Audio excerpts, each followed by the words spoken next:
So the spine strain is 0.1590. So And I'm terrible at getting behind the edges, but I'm going to do my best. It's not an exact science. 0.0185. Yeah, So it goes 18,000. from 0.15. That's nice for for an outdoors knife. Oh, it's, I mean, it's So it's let a me deep ask this: hollow. It's a slicey little guy. the Kyle, correct me if I'm wrong. That's not any thicker than a Spyderco, is it? Aren't they usually about between 13 and 18 behind the edge? roughly Let me the just see how much it costs so we can see what the price You point looked is. at let Kyle talk. Go, I'm sorry, Kyle. on that swedge. I'm not sure why that has anything to do with the cutting ability because it's not a full flat, so it's not getting in the way. It's got almost a saber to it. No, I was talking about people say that they put swedges so that when you're stabbing into like fleshy material, It goes in it's easier. how easy it goes in. But So I was like, is, it's going to get stopped way before that if you're cutting into something. That's why I was confused what you're trying to get at. yeah, I'm sorry, I meant stabbing, not cutting. Okay, no problem. I'm making sure I wasn't misunderstanding something. Like, Okay. I think a clip works better than that, but personally. Yeah. And like I said, some knives, the swedge makes all the difference in the way it looks. That particular knife, in my opinion, if I owned it, I feel like it would look a little better without the swedge. That knife reminds me. You remember the old hickory butcher knife that so many channels have done, saying it's the perfect bug out bag knife? The old hickory. That knife kind of reminds me of that. Yeah, everybody's had one, man. I remember playing with one in the backyard. I stole my mom's and hid it under the house so I could take it on walks in the woods. He didn't have Guys, the I'll be right Lone back. Star on his site, and I'm sure it's going to be more expensive. But this little guy is 175, and it's in Grip Tech. I think that Grip Tech's an awesome material, guys. I love it. But if you look at one of his bigger knives, just to get a range on what he's selling for, again, this goes back into our conversation of the answers of why they use what they use. So this would be, well, let's go to the traditional full size, would be comparable. A to Z's got this knife too. My Carta handles. Yeah, like literally everybody's grandmother had this. The old hickory butcher knife. It's got that weird little clip out there at the end. Hold on, let me stop sharing so I can see it. Hold on, show it again. Let me And I make you think they big. were in. I don't remember if they were in 1095 or 10. Let me 1095 or 1075. They weren't as big as this picture is making it look. That looks like a machete just about, But is it shorter than that? oh yeah, it's like a 5-inch blade. It was a full size knife, best I remember. I haven't seen one since I was a kid. But people talk about it it being the best bug out bag knife. It's $30. Yeah, I mean that And it cold. was well made. But Paul's got a question for you, Shane. I think I know the answer, but I'll let you answer it. I think you do. I am planning to learn to do hollow grinds. Paul, the only reason I'm not right this minute is I'm in the middle of orders. You're very busy doing flat. I wouldn't want to risk and say, hey, let me try a hollow grind on this and then jack up everything and get everything behind. So as soon as I get caught up, I do plan to start doing some hollow grinds. Let me ask you a question. I left a comment on Brian Transparent Knives. Is that his little fixie he's been showing off? The doodles? The doodles. Yeah. Like it. Yeah. I mean, his blade work is next level. Yeah. Yeah. It certainly is. And it's mostly because of his, he don't have a CNC yet, so he's hand grinding those. And what you see from Brian's is the result of not caring how many belts you throw in the garbage and doing, every belt progression that's on the market to get the blade to look like that.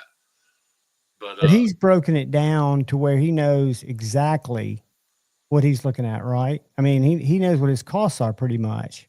Oh yeah. All right. From what I understand, if and when that batch of doodles sells out, Brian will have the money and will pay cash for his CNC machine. Now, the doodle's not going to pay for it by itself, don't get me wrong.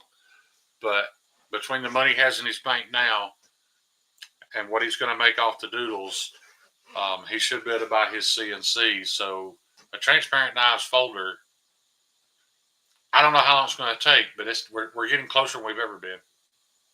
These are Nitro V. I'm trying to find the biggest 80 CRV to get an idea. 175. So under 200 for 80 CRV2. Because you can't look at all of his knives, I guess, because it fluctuates. You can't go in here and look at. That's where I try to stay on Nitro V2. I try to stay under 200.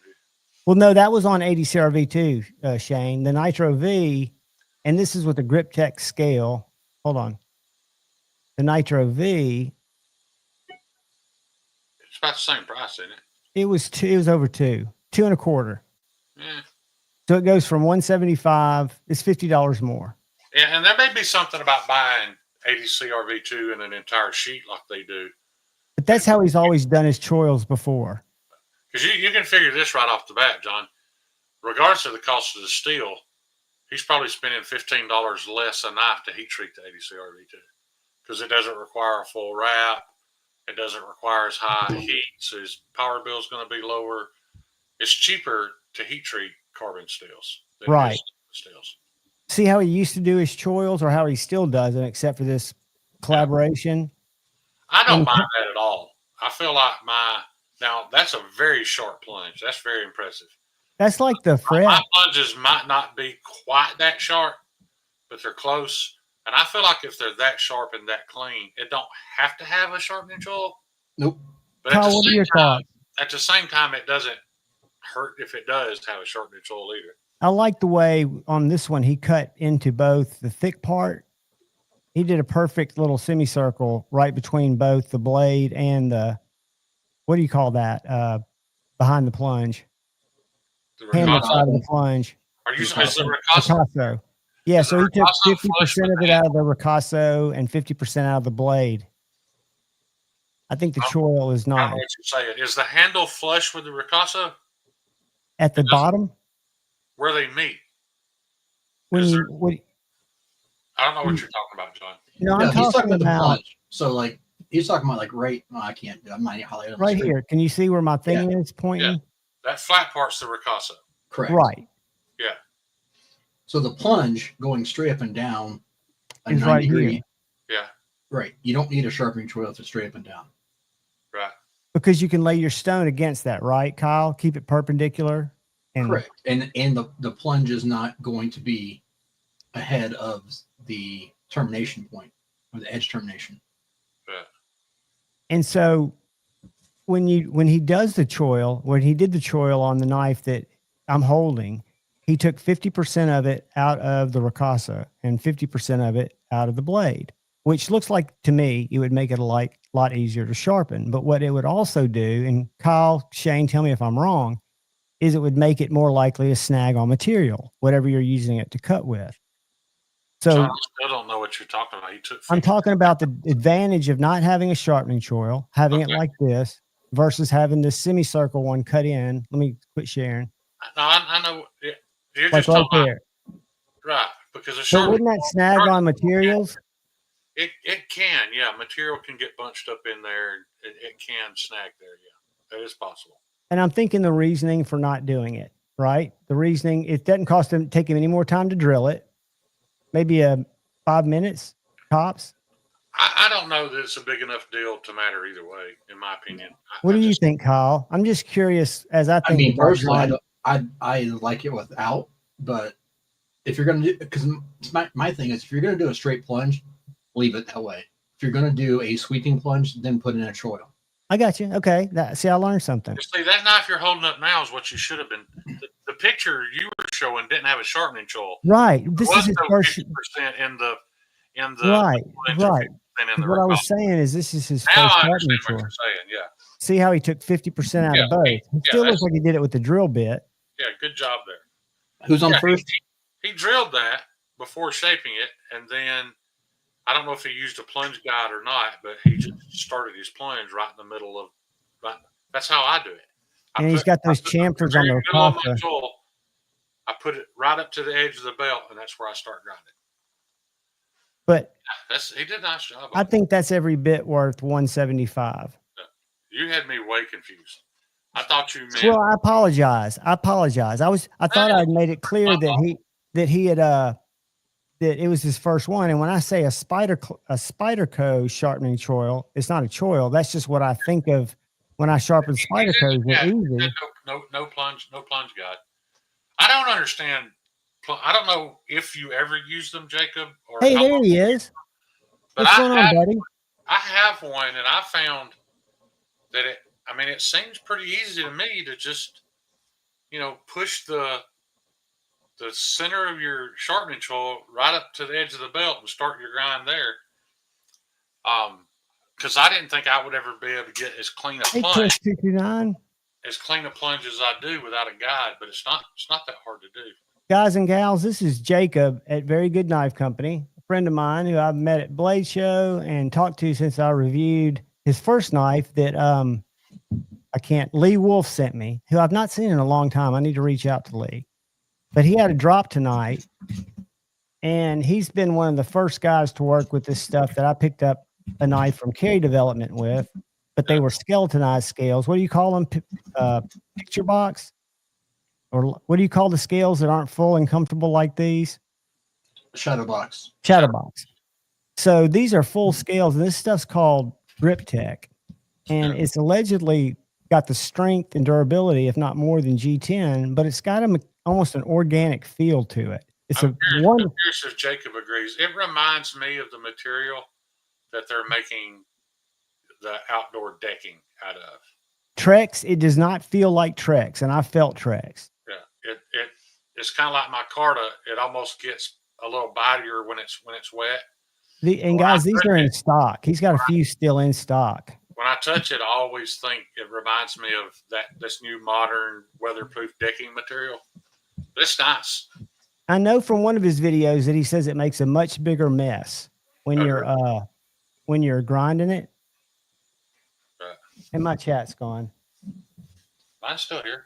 How you doing, Ryan? Mine just came back because I was going to highlight his. It does remind him of Trex, Shane. So, thinking about Trex, even though it's under your feet, this stuff to me feels kind of soft and fuzzy, and I'm sure it's the way they finish it. Yeah. What would make that not a good thing outside of your personal? And I don't mean bias is a bad thing, but your personal bias about it's like that decking material. A lot of times you find a material that'll work on a knife. I can't think of any negative to it if you like the way it, other than if it's just not your taste. But as long as you're happy with the way it looks, I know it's super tough. Hey, Bashir. Provides traction. It's hard to go wrong with that. All right, I'm going to quit talking. My only negative is when I've tried Rich Light. I'm worried if it's a lot like Rich Light, and I'm sure Jacob would know this. I've never been able to grind Rich Light. It burns immediately. So I'm assuming Rich Light has to be machined, like with a router or a mill or a CNC machine. Rich Light feels like paper mache to me. I've got one back here I could show you. They're totally different, but I want Ryan and Kyle to have a conversation. Rich Light Shane is like paper micarta, right, Ryan? Right, Kyle? Yeah, Rich Light is paper micarta virtually, but it can machine. You just have to use very sharp belts in slow speeds. Yeah, I just haven't been able to do it. 5-door, 27 months. I don't know the answer.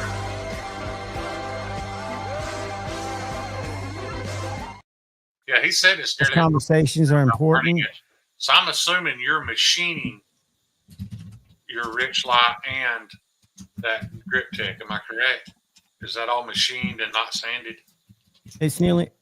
There's the issue, Shane. And I know he said it makes a huge mess, but it's very hard to do without burning it. Does that mean it burns on the belts, I guess, when you're shaping it? Every time I haven't used that stuff, but when I've used Rich Light, I can touch it to the belt and immediately it's brown, like where it immediately got hot and burned. Kevin Smith and knives, 16 months. So I'm not asking you. I'm asking Jacob. With those type of materials, would it do better if I was shaping it on a router instead of a belt? Oh, it's all hand done. How do you value your knuckles? Real quick hug. Hold on.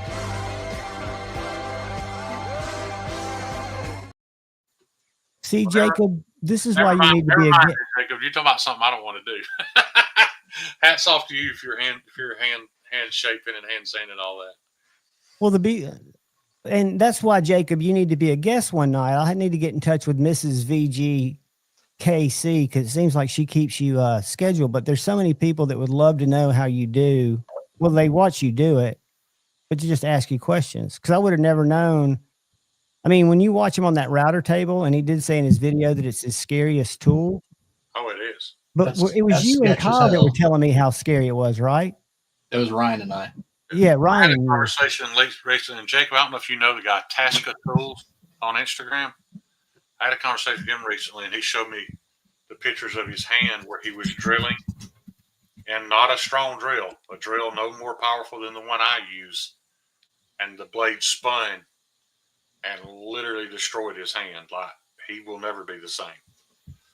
He's still in a lot of pain. Had to have several surgeries. Jacob says they've earned his respect. I know they all say that, but and I think Ryan and Kyle were both in agreement that it's not if, it's when, if you do it long enough. Yeah. 5-door Tasca makes some cool frame locks. Yeah, he sent me some pictures of his hand. You know, he had to go to the emergency room, had to have emergency surgery. It cut the nerves and tendons. It destroyed his hand. Well, when he's doing the scales, he's got the knife already assembled. Would that make it more comfortable holding it, Ryan? If you were doing it like this? No. And you had your height set to where it was only going to hit those corners? No, that would make it worse. No, I don't know that I would ever use a router for scales. On small parts like that, that's sketchy. Yeah, it's just too much. There's too much of a margin for error there. I've got a router table sitting there on my table. I haven't plugged it in yet because I'm scared. Throw it in the trash. For what you're doing, throw it in the trash. At Helmstown Cabinet Makers, all the guys hate you already got messed up hands anyway, Shane. Right. We all know that. You're going to cut the tip of your finger off, you ain't going to know it. Yeah. I knew Jacob used a router because I've watched him do it. He's done thousands of them. What would your alternative be besides hand? Hey, Fred the Lug. They don't leave you a whole lot of options. There's not many options. I mean, you could mount it. I guess you could mount it to the table somehow, and you use a router sled maybe. Yeah. But even at that, you're going to end up slinging the knife across the garage. You guys shop there. He does flats too, so they're not all hologrons. But the little thing, good looking hologron though. Oh my God! And the chamfer on the Ricasa, the straightness of the grind, and this one looks like it's evenly spaced, but the Tradition and the Tradition Junior, and I don't even know how you do this. The hollow is taller at the front, right, and it gets a little lower at the heel, and they're even on both sides. Which again, that's pure grinding experience. Well, he's been doing it. They've only been in business for going on a couple of years, but he's been working grinding knives for I think over 10. You can watch it. You can watch his from the shop videos and tell he's been grinding a long time. Like you watch his and watch mine, it's two completely different things. You can tell. Shane, you've been doing it 13 and a half months. Right. I'm using a $28 jig I bought off Amazon that really needs replaced. You'll eventually, in 2 or 3 years, you'll have systematic little. I mean, and you'll laugh at things that you were doing the way you were doing them now, and what you're doing now is awesome. So it's all cool. That's why I love the fact that y'all cross pollinate. I know not everybody does, but a lot of you cross pollinate trade secrets, what we would call in the woodworking business, and I think that's awesome. That's kinky. Cross pollinating. I cross pollinate with your mom. You know what? She told me that you were very disappointing. She said she thought you looked like a bull, Hey, but it was more like a pygmy warthog. I got mine. That's the truth, Jacob. Jacob, I thought of you the first time I did this. When I first I've never had a contact wheel. Well, I did, but it's like a little 3-inch contact wheel. And when I got my first larger contact wheel, I was running a knife, running the spine down the contact wheel. And as soon as I did it, I kind of had a flash of watching you do it. And I was like, man, this is so much better. Like, when you go from not having a contact wheel to trying to grind a flat on the platen to instead of just being able to stroke it down that wheel, not only is it easier, it removes the material better, it removes it more square, and it looks worlds better. What are you laughing at, Ryan? Because we're cutting him out of the conversation. Kyle's purposely not saying anything now just so he can make fun of us later in the chat. Kyle's typing something to Ryan. I don't know what they say. I can see the private chat blowing up. Hey, y'all give me just a second. Let me answer this. All right. I'm not saying anything. I'm gonna let y'all talk. Look how this thing just cuts through. I mean, there's so little resistance. You know how you can hear a knife cut, even though they'll cut paper, you can tell the difference in the sound it makes passing through the material. Oh, yeah.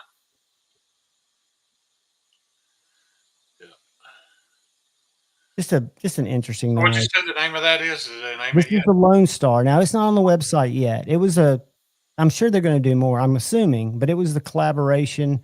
I think they dropped 9 of these. Okay. I was in the chat with the guy that designed it. Zachary Schmidt. Yeah, we were in there that afternoon. Yeah, he was in Jacob's chat, and they were talking about it. Yeah, that's a good-looking knife. Jacob, I need to eventually get a mosquito, something small. I would love to see, and I mean, you're Tradition Junior, you've got small knives, but I would love to see you do a little 6-inch, 6.5-inch guy, like a little, what would you call it? A foraging knife. It looked cool. Because this is right at the cusp, because I'm the weird guy that carries fixies in the back right pocket. Or if it's a tiny knife, I carry it appendix style, but I'm so small that a bigger knife on my belt doesn't really work unless I carry it vertically. I used to carry that Spyderco enough too in K390, which is a full-size knife. I used to carry it in my front pocket all the time. I never had any issues with it. Well, I could easily carry them in my front pocket if I gave up my primary folder, because I always carry a primary folder in my right pocket front. You got that good a fixed blade. What do you need a folder for? Because I'm a knife addict. They always say one's none. Yeah. I've got a slip joint in my left pocket that I rarely ever take out. That folder is useless compared to that fixed blade, though. Guys, I'm going to show y'all just a picture of this, even though I can't until September 1st. But today's the 1st in China. If it was tomorrow, I'm not going to talk about it, but I am going to show it to you real quickly. Many of you won't care.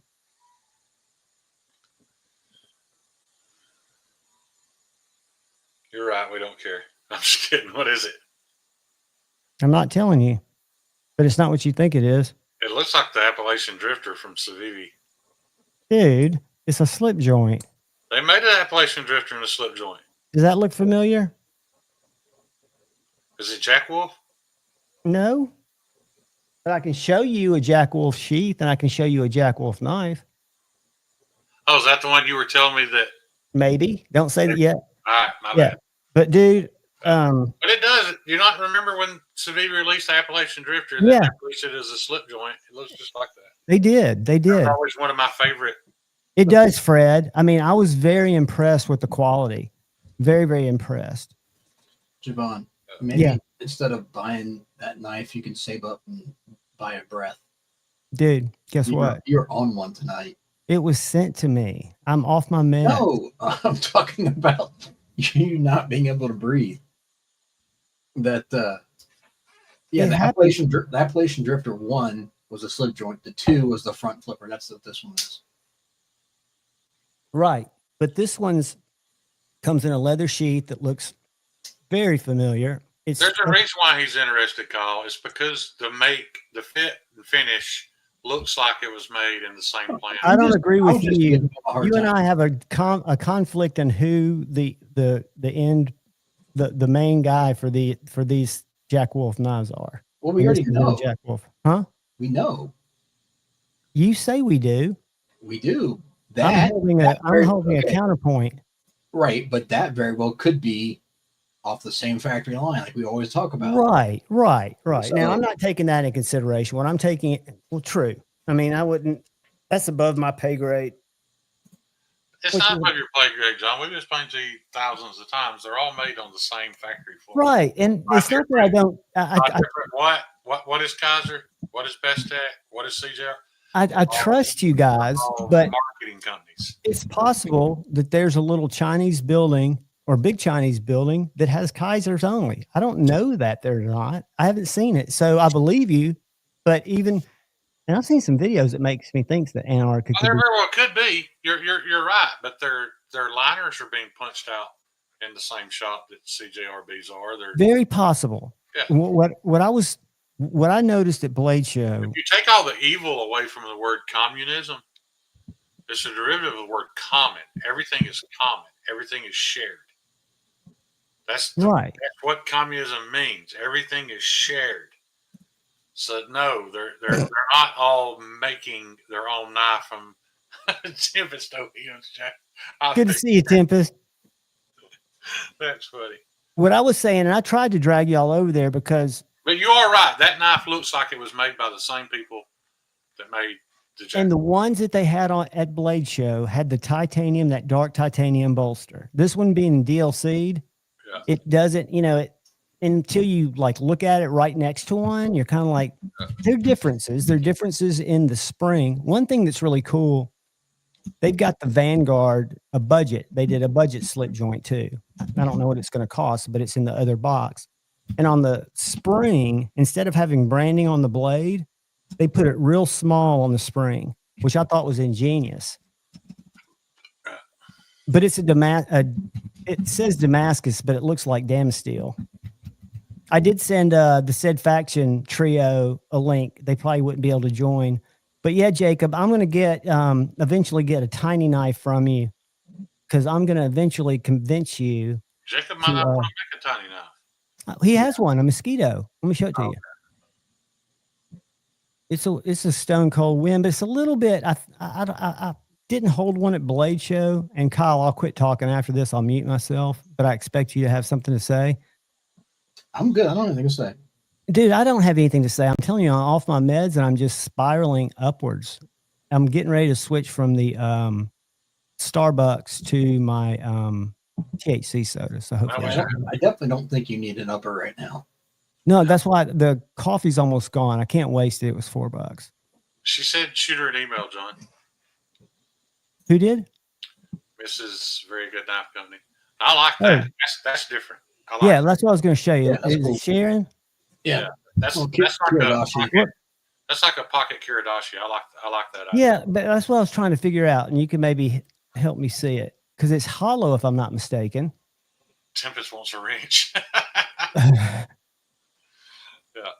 Yeah, I mean it's not a Kiridashi. Micro, It's so shaped like a Kiridashi, but that's 1.75 inch blade. So he does make a tiny knife, right?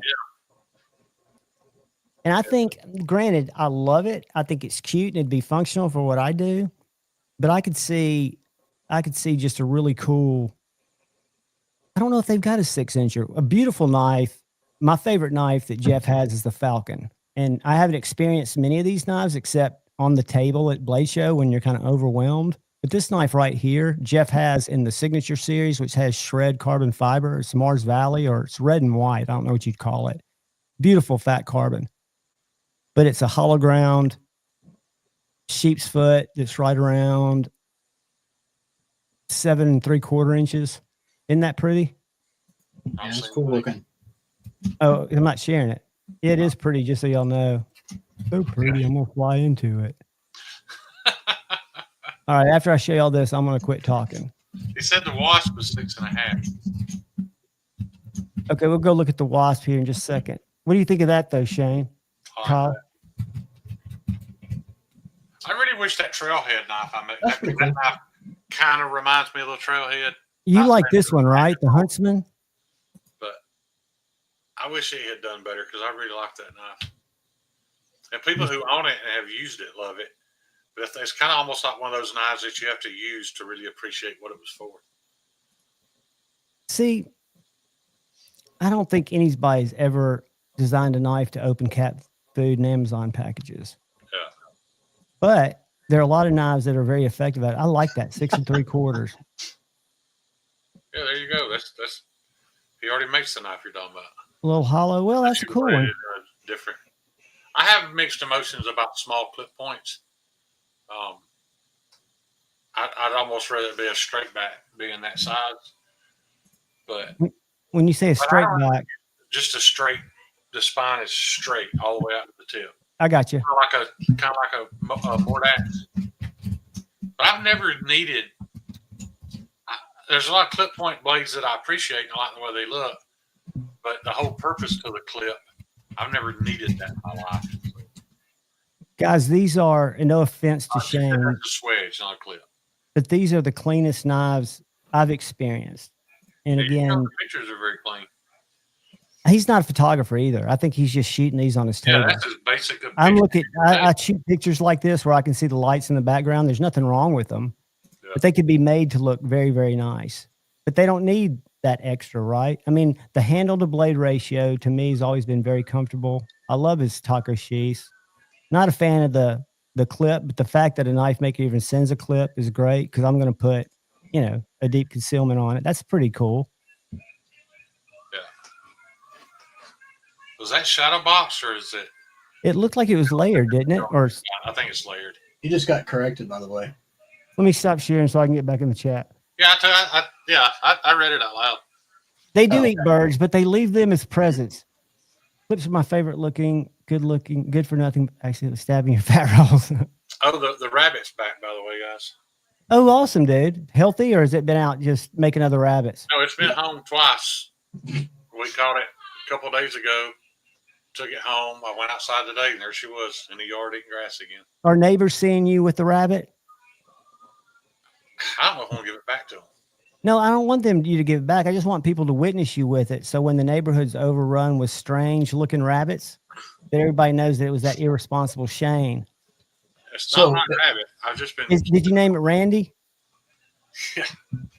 If you mix a rabbit with huge ears and Shane with no ears, does it come out looking like regular ears? Yeah. Good to see you, This is very good. Let's go see. My favorite looking good for nothing, but accidentally stabbing your fat rolls. Yeah, and that's what I was getting at, Jake. I mean, clip point was technically made to make a knife easier to stab into something, and I don't need that in my life, but I like a clip point. But a clip point and a Tonto are kind of in the same ballpark for me. If I'm going to carry a clip point or a Tonto, they just make it a damn combat knife. I thought for some reason, reason carry something that small, I'd rather either have a Warncliffe or a straight back. That's just me. I ain't talking about, people definitely don't buy everything that I want. You have to make what everybody else wants. So there are 2 Mustangs with grip tech left on this drop at 2 1/4, and they are 7 3/4 inches hollow ground. Yeah. And they're Nitro V. And then we've got, I got to look at the size of these 2. Hornet is sold out, but I saw another one. Where was it? I don't know about Jacob, but I'm excited for this Nitro X7. If it's it's testing really, really well. I'm excited to make that. I really want to make that my budget still because the price is supposed to still be really good, but with 3 to 4 times the edge retention of normal Nitro V, the same toughness, same corrosion resistant. I'm excited about that, man. You ought to share some of your findings with Jacob. I almost don't want to buy any Nitro V just because I know that's coming. And but I don't know how long it's going to be, so I'll probably have. Ooh, there's a wasp in stock. A little guy for $155. Look at that, $155. Is all his sales strictly off his website, or does? Yes. Okay. I don't think he has. No, he has dealers. My bad. I'm sorry, Jacob. He's got. Because that looks like an ideal thing to like have on blade bench. And, It's very good. I want to talk to you tomorrow, or I can maybe find out about your dealer, because I might have a dealer here in North Alabama for you. I'm going to do another walkthrough of their store tomorrow. You can see one on my website. They're great. They're a destination store here in the Southeast. But guys, that's a beautiful little Wasp in Grip Tech. It's still available. And lastly, some Hawks. Now, my buddy A to Z has a Hawk. I've got one of these on the site.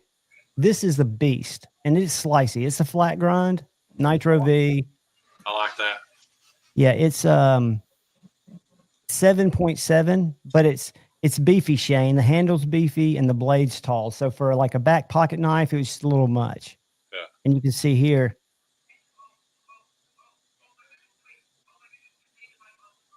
But yeah, good USA made knives, really nice people. Yeah, I was talking to John about that. We're looking at possibly making the fret even thinner. It's pretty thin now, but it could get even thinner. So we're looking into that. We're gonna get Jacob on one night to share some of the stuff, and his because like I say, his knowledge goes back, and I'll let him tell you the story of what he was grinding. But I think y'all will be very impressed with what his hands have crafted over the years. I'm gonna put a link here to their website in case any of y'all want to jump over to the drop. Who's Vinny Bag of Donuts? Hey, Vinny Bag of Donuts. That sounds familiar. Who goes by that? That's either Maddie or Shane, I think. Huh. Jacob, I've got one that I've got people standing in line for if I get rid of it because it's crew wear. If you're talking about a SPK. Yeah, Hollow Colin and I are ground going to fight fret. to the death over that. Paul, I think that would be next level. But the thing about the fret is, and I haven't done the video on it because one of the values is these are all hand sharpened by Kyle, Clean Work Sharpening. So there are a lot of talent that go into these to make them, I think, special. But the shipping. The only advantage to a fret being hollow ground would be aesthetic, just because you like the way it looks.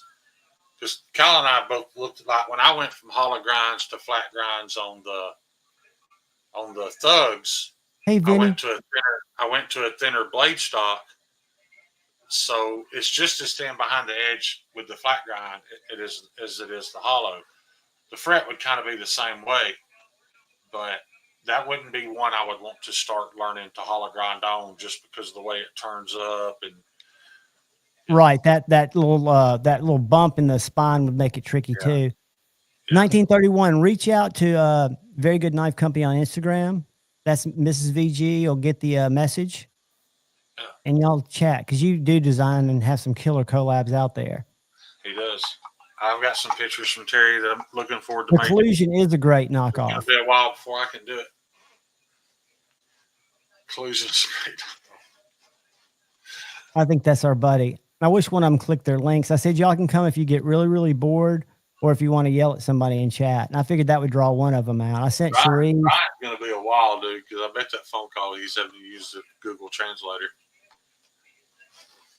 Kyle, what have you been up to, buddy? Besides typing. Kyle? Did you watch football today? No, I was sorry. I was responding to some messages I had left over. No, today I just was working on pictures mainly. Pictures of what? Some knives I worked on. Oh, I guess. You know how long it takes them to make. My screen ain't all busted up no more. What would your message mean about you moved your apps, but something? Oh, I was telling Kyle when I got this new phone today, there was probably going to be a long night of me trying to figure out how to get all my apps off my old phone onto this phone because I'm horrible with passwords and all that stuff. But I did it. I did have to get Katie to put in the Wi-Fi password, but past that, I managed Yeah, to I'm get going there right now, buddy. my banking, all my PayPals, everything. I got it all switched over. Ryan, come back after the phone call. I'm going to quit talking. I'm going to mute myself so y'all can get in on the conversation. We don't want you to quit talking, John. That's not the point. Well, I'm talking about nothing. I'm Just going get off on on. a conversation, and then we want to comment on it, and then you move on to a whole nother conversation without ever taking a breath. Well, that's why I need to stop. I need to kind of Then we get y'all have to- in on. You just have to do like I do, just get loud and just keep talking till you stop. Y'all recognize that? I'm not sharing it. God How would I dang it. recognize it? Because I'm not sharing it. Yeah, if we can't see it, I'm going back to go to this message, but are you going to share it? I'm sharing it now. Should be. What is that? You'll see when they pull back on it. Well, that's a brave sharpening tool right there. You see how That's the perfectly knife we were that just looking plane at. is? That's the Lone Star. Yeah, The very man. good knife company. See, the problem was you were talking about this knife and showing another knife. I know, because you- I've when got a he squirrel turned- brain. When he turned that, and you could see looking into the sharpening tool, and you see how it makes that perfect T, dude. That is some fine grinding right there. And that's Oh, what I I mean know. by brave. Had that plunge not been perfect from side to side, that would have looked jacked up, but it doesn't. Yeah, it's beautiful. He took all the risk. I don't even know if he realized it, but he took all the risks there. That was the first thing I set out to do, was to get my plunge. So when you turn the knife and you're looking into the edge, so that when you could see those plunges, I wanted them to meet exactly. They may not always meet exactly, but he did a hell of a job on that. This guy lives somewhere around us, Shane. He was at the Rocket City Knife Show and at Blade Show. Do you know W. Gwynn Knives? I had my driver defense shirt on tonight. I like that guy, man. I like what he does, but I feel like they just need either. I feel like they're walking the fence between plain and tactical, and it needs to tilt one way or the other. Dustin? Yeah, like his tactical just a- stuff. I don't know, man. I just feel like they need to be just a little bit edgier. I think he's a country guy who just likes to draw, because some of his stuff's on the fantasy side even. Yeah, I might It kind- like more of his fantasy stuff, but sometimes I feel like he's trying to be a little too safe on it, and that's not me making fun. Don't anybody go run tell him that. But I feel like he's been a little too safe on his tactical looking stuff. But he made some badass T-shirts. I'm going to do a little practice on sharpening this guy. You up. have Hold a on. driver defense there? What are you doing? I do. I'll grab it out of my case here in just a sec. Y'all gonna shit come when you see the custom sheet theory made from Age America. But this is my little combatant. Drew, dude, I if would- I shit come, I'm not doing any more business with Terry. Which I'm one? going to do some testing on this. I think this one's Nitro V, though. I think I'll have to. Who is that? That's ACRV2. It's Tim. TKL. Okay. But this is a little thicker than the Raider, but I want to cut some cardboard and dull it and then sharpen it and just kind of experience it a little bit more than just cutting with it. Yeah, I'm very interested in that sapper. I'd really like to check that. thing Yeah, out. yeah. I'm gonna talk to them about that knife. I've never looked at, I've had a couple of big knives been sent out, and I had this big tree fall over in my backyard. Yeah. I say big tree. It's probably only 12 inches diameter, but there's some great limbs to hack on, and I really enjoy that. I need to film it. Well, you got pretty good testing grounds in your. Don't you have a? Bamboo garden back there. Hey, you got a bamboo garden, dude. That's a heck That of a stuff place. cuts through like a water bottle. That doesn't do a lot of. It doesn't show a lot of hard use on a knife unless it's a real small knife, because you can literally hack it with one of those big knives and it'll just cut like a Yeah, but water bottle. It makes you feel like a man. Oh, yeah, it does. Something about swinging a big knife is very, very impressive. And Kyle's gone. Make Ryan come back. I want to let him talk. He's on the phone. Oh, is he? Yeah, he had a phone call. I'm sure it was a work call, or he wouldn't have jumped. Well, whether it was work or home, both more important than us. I want to get somebody from TKL to come on. I want them to be a guest one Friday night too. they do their show every Sunday morning. I think it's at 9 a.m. because that's always when I'm just Yeah, I going to usually sleep. miss it. But they're live for several hours, and I think they have close to 1,000 people in there. I mean, they've got a big live. I prefer Jacob's live streams just because with Tim, I get to hear him talk about his knives, and with Jacob, I get to watch him make them. Right. It's just it's a different thing altogether. Oh, yeah. Yeah. So, 'cause, guys, what I'm Jacob- thinking about doing is Jacob's still a handmade knife company where Tim is a production knife company. right. Nothing I'm wrong with thinking it. about doing a 24-hour stream, Shane, do a membership drive, but I'm not going to publicize it like with big balloons and shit, but just to be on stream for 24 hours when people ask why, I say I'm just trying to get some channel memberships and talk You about better knives. do that shit vertical, or it's a waste of your time. Yeah, I'm thinking about doing, just so you guys know, I'm thinking about doing. I got to round up this damn tried and true for you. I'm not even sure where it's at. I'm not, don't worry about that, buddy. And I made it to Tennessee, by the way. Okay. Well, actually, I think I see it now. Let me go grab it. Because That tried and true, the beautiful knife. I don't know if Jacob's still in here or if he's seen that, but that's the knife that Steve Calleri, Super Steel Steve, collaborated. He didn't collaborate. He made it and had had Alex Steingraber, SPK, machine it, make it out for him, send it back, and then he did the hand grinding on it. Yeah, Steingraber machined it out, heat treated it, all that stuff, sent them to Steve. Steve ground them and installed the handles. But I'm pretty But sure Steve Alex, spec'd it to what he would have done it pretty to, sure right? Alex did pre-ship. Now, guys, this is easily he considers this an EDC knife. This is Yeah, it seems like an very- EDC knife. I guess it's 7 inches long. Yeah. I wanted this for two reasons. It's 67 HRC K390.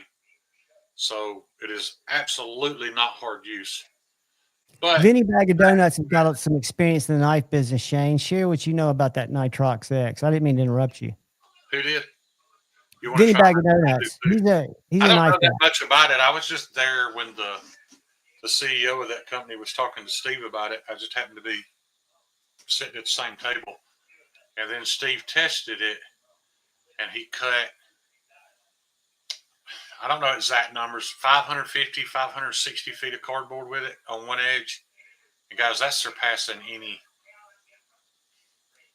you can almost name it, almost any production steel you've ever used.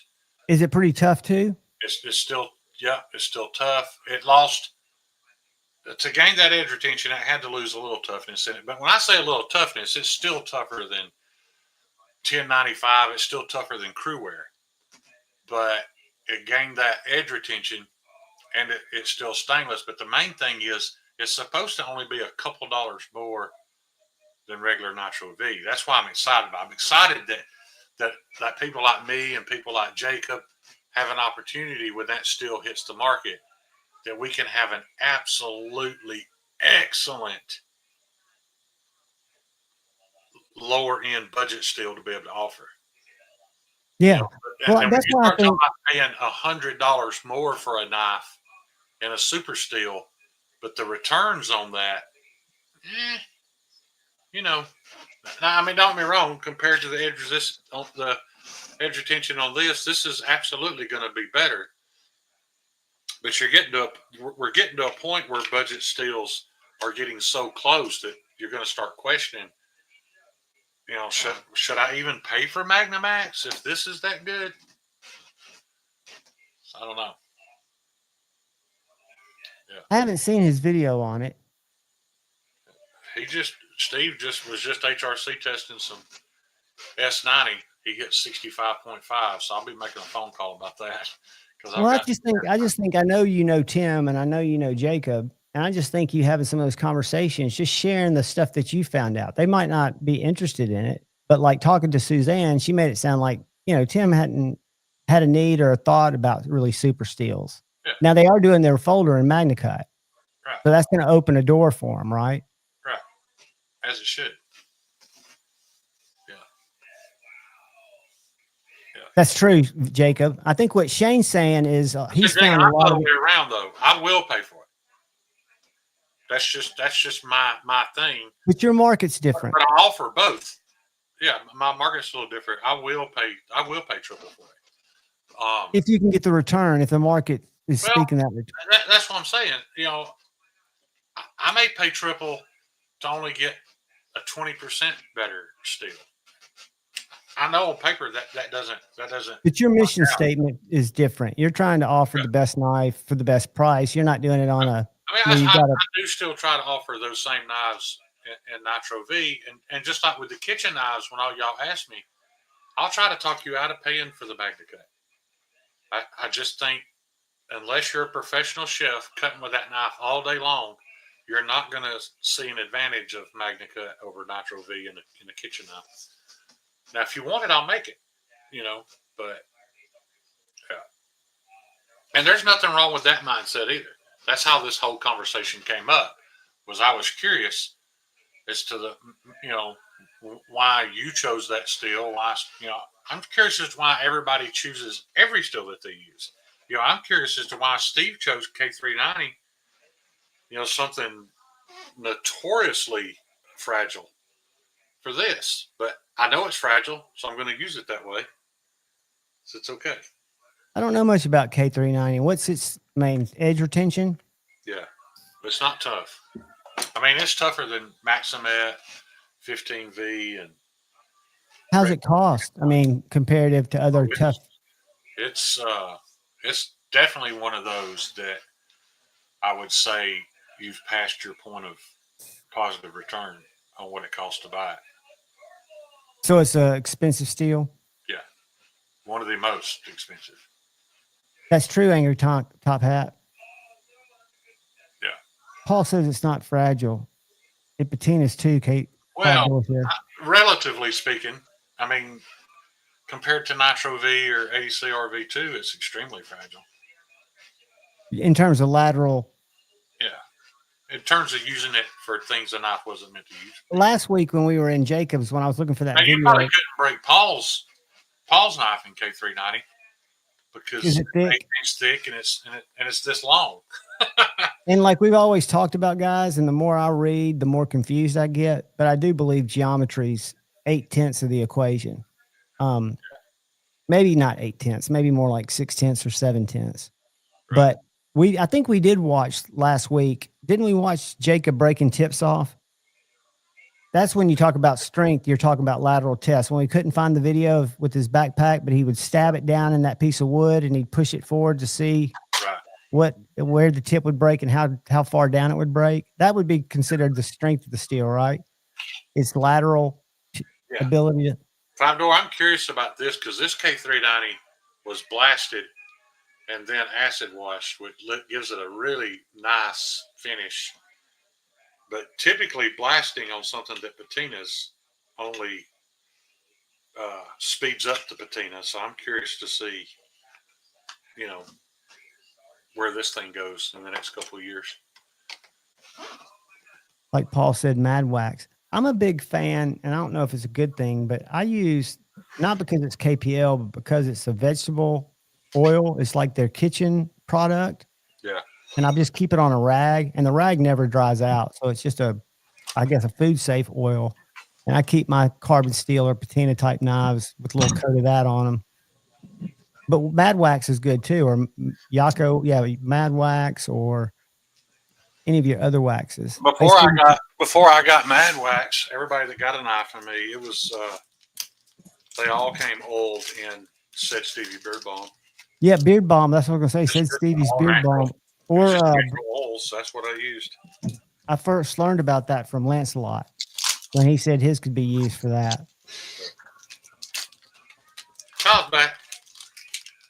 We didn't run you off, did we, buddy? No, I just went over and hung out in Beast because I was welcome there to talk.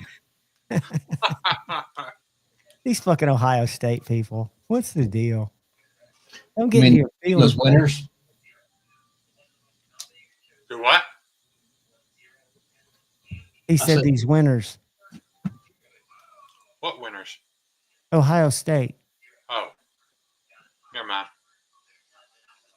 Get back in here, Ryan. Here, look, I'm meeting right now. Somebody got to talk. Get at it, Kyle. You go for it. You guys have been. I need the payday, and we offered you a chance to talk, and you said you didn't have anything to say.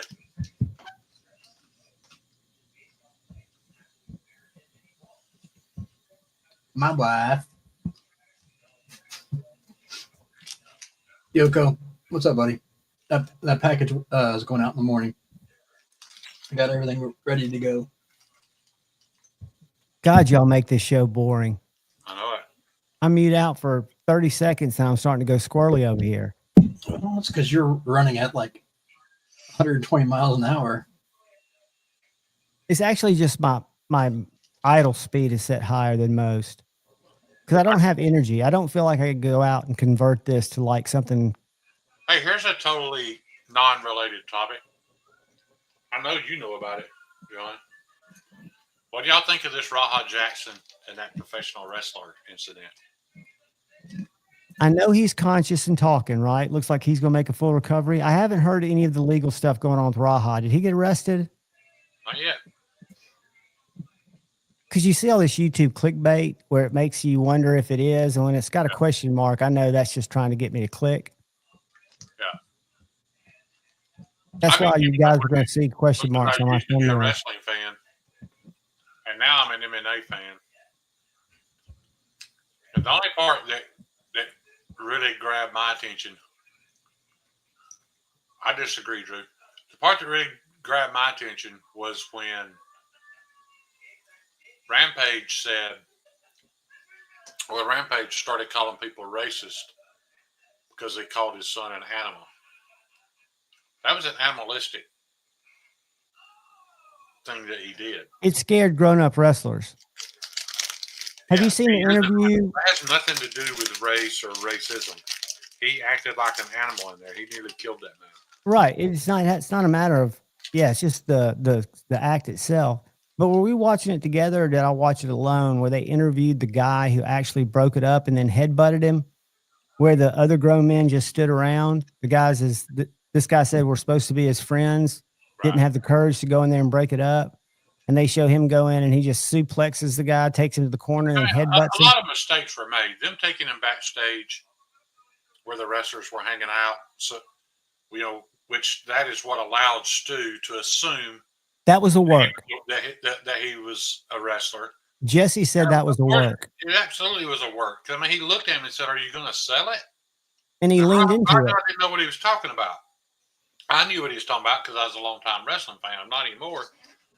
But the fact that this is what happened. He sat there for an hour with his chat calling him a bitch. He got rage baited is what they call that. He got rage baited and then acted like a fucking animal. That's exactly. And he had a concussion. Hey, Bobo. I don't care. Can't remember. What's up, Bobo? I don't know. I don't really care one way or another, but if you do that, regardless of if it's supposed to be staged or not, you're still held accountable for it. Yeah. And I would say it's attempted murder, if anything. If it's attempted anything, I don't think it's attempted assault, attempted battery, or battery. I think it's attempted murder. Because I thought that guy had died until I talked to Shane later that night. He had died. At one point, they had to resuscitate him. Well, they said his throat was full of blood and teeth. Right. He couldn't get air when he came back to. Yeah. That is what makes it confusing. And that is what will make it really confusing in court. Is that part of it was staged, part of it wasn't, but I don't think the two people involved knew what the other was thinking. Well, there may be some heavy duty. Stu jumped and gave him his weight.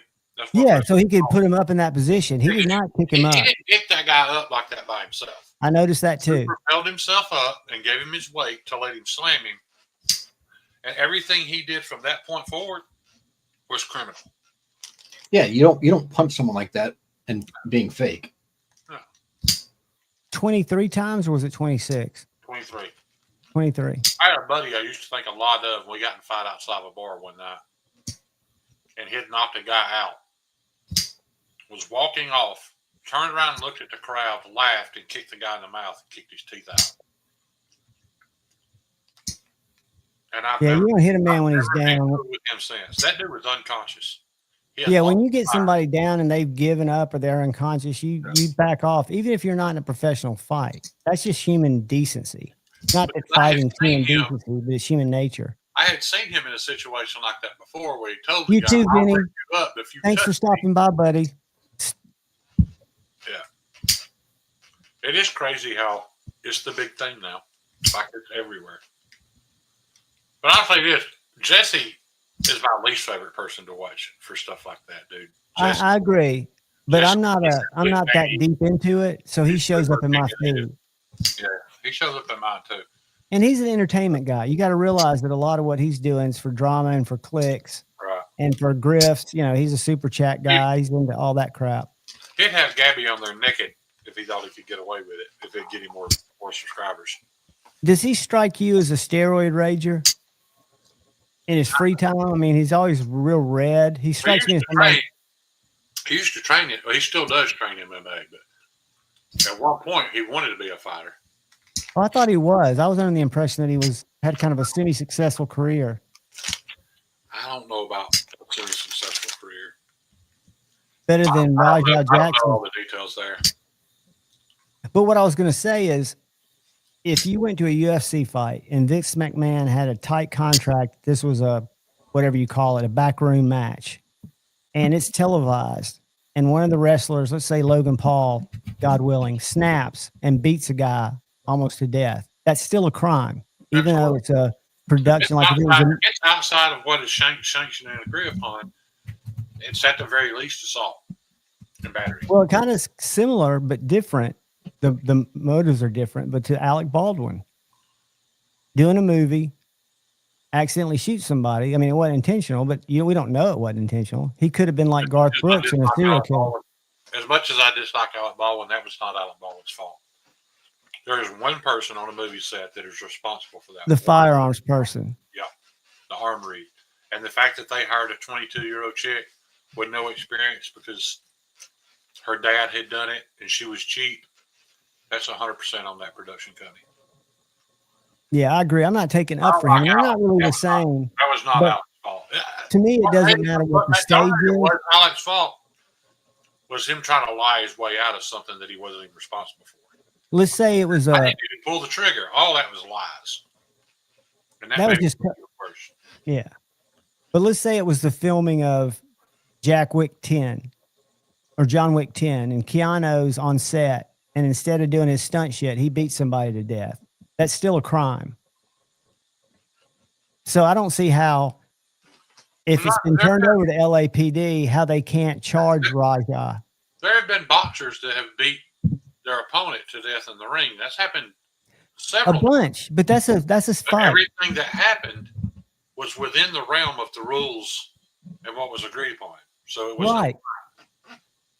That's a different type of I'm not going to sue you agreement. Right.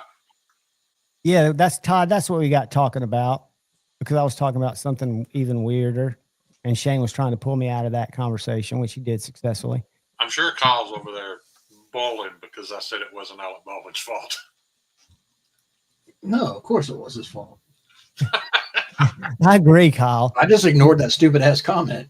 Yeah, Alec Baldwin went out and when shot. I said it, I was Kyle's going to be mad. No, What he was told to do. That was what he was supposed to do in the movie. He was supposed to point an empty, unloaded gun. They weren't filming. They weren't filming. They were even doing a lens setup. Right. He was just a misogynist who had an opportunity to kill a chick. Yeah, exactly. Or as they say, bag of dough. They're well, that's a good point, Jeffrey Dawson. Shane wants to go down that rabbit hole of it. They just told me to, so it's okay. No self accountability. Very smart, Jeffrey. Good to see you, buddy. No, Shane, what I was looking up was I was trying to figure out, because you brought up someone's name earlier and you're talking about wrestling. I was trying to figure out what he actually wrestled under.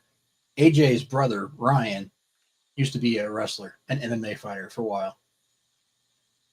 Who? AJ Hawk's brother, Ryan Hawk. Oh, okay. Yeah. Which is more lucrative? It depends. Like say you're top level wrestler. You're making no money until you get towards the top. UFC? No, I'm not. And neither. I'm Yes, talking you do. about Well, a you can make Colin the most money. McGregor, a It's very superstar clear. versus a superstar. It's very clear where you can make the most money because Brock walked away from UFC to go back to WWE. However, that's not a very good example because he was probably the highest paid man in the WWE because of that. Or with UFC, you can only fight a couple times a year and make a few million, but you still have to be way on up there. But I guess It's a lot more sanctioned people too. like Jake Paul talking about fighter pay in the UFC, guys, none of it adds up. When you look at what they say they're paying those guys and the lifestyles that they live, Dana is handing them so much cash under the table off the tax books. That's why he won't talk about it. They're all making way more money than what the fighter pay shows. Mad's dropping facts. That's a fact, Jack. My buddy, Jamie, you were talking to Amber about it, but my buddy who I went to high school with, who wrestled professionally for years overseas, One that Amber knew. Chris Hero. Yeah. Yeah, he made this goes back. He made most of his money back in those days because he was wrestling in Japan and some of those leagues, which they paid a lot. In Japan. And he was also doing videos, like selling VHS and DVDs and all that kind of stuff, and making a ton off of merch and that kind of. But yeah, they're just like a small. It's no different than any other industry. It's just like being a small rock band or a country band. If you can sell a few tickets and you can sell some merch, you can make a decent living. But what's up, Cliff? Keep it up. I want to thaw out your igloo. I watched an interesting thing with Tucker Carlson interviewing John Daly, and I know you know this, but he goes to Augusta every year and he parks his RV at the Hooters for a week, and he sets up a merch tent and just hangs out in the parking lot, signs autograph, meets people, and hangs out at Hooters, his favorite place. You didn't know that, did you, Kyle? Yes, I knew that. $400,000 a year is what he takes. Kyle might have told me that. I thought I saw it on that Tucker Carlson interview, but he nets about $400K because he's also a major gambling addict. He plays $1,000 slots. Yeah. So he basically, Tucker and him were talking about he's not as set up as you'd think he would be. He's not doing bad. No, but God knows, because he's still got a viable way to make money. I mean, I could live off $400,000 a year. I know he's got more I want bills. to go to Nashville right now to spend money at his bar. His bar looks cool. Yeah.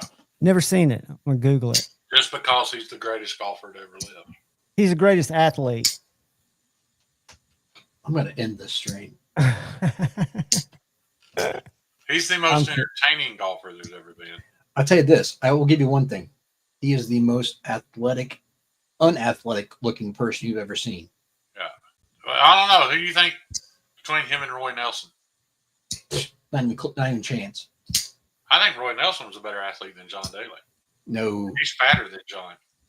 Not if you knew what it takes as far as hand-eye coordination and some of the things he was doing back then. Absolutely not. That all boils down to athleticism, though. It's called John Daly's Nashville. Yeah. On Division. It's on my Instagram every day. Well, it's about to be on mine. That dude is a hero. Dude, they say he drinks on a normal tour, he'll drink 12 Cokes, 21 cigarettes. A whole bottle of Jack Daniels. They don't talk about that as much. Not anymore. He's cut back a lot. Yeah.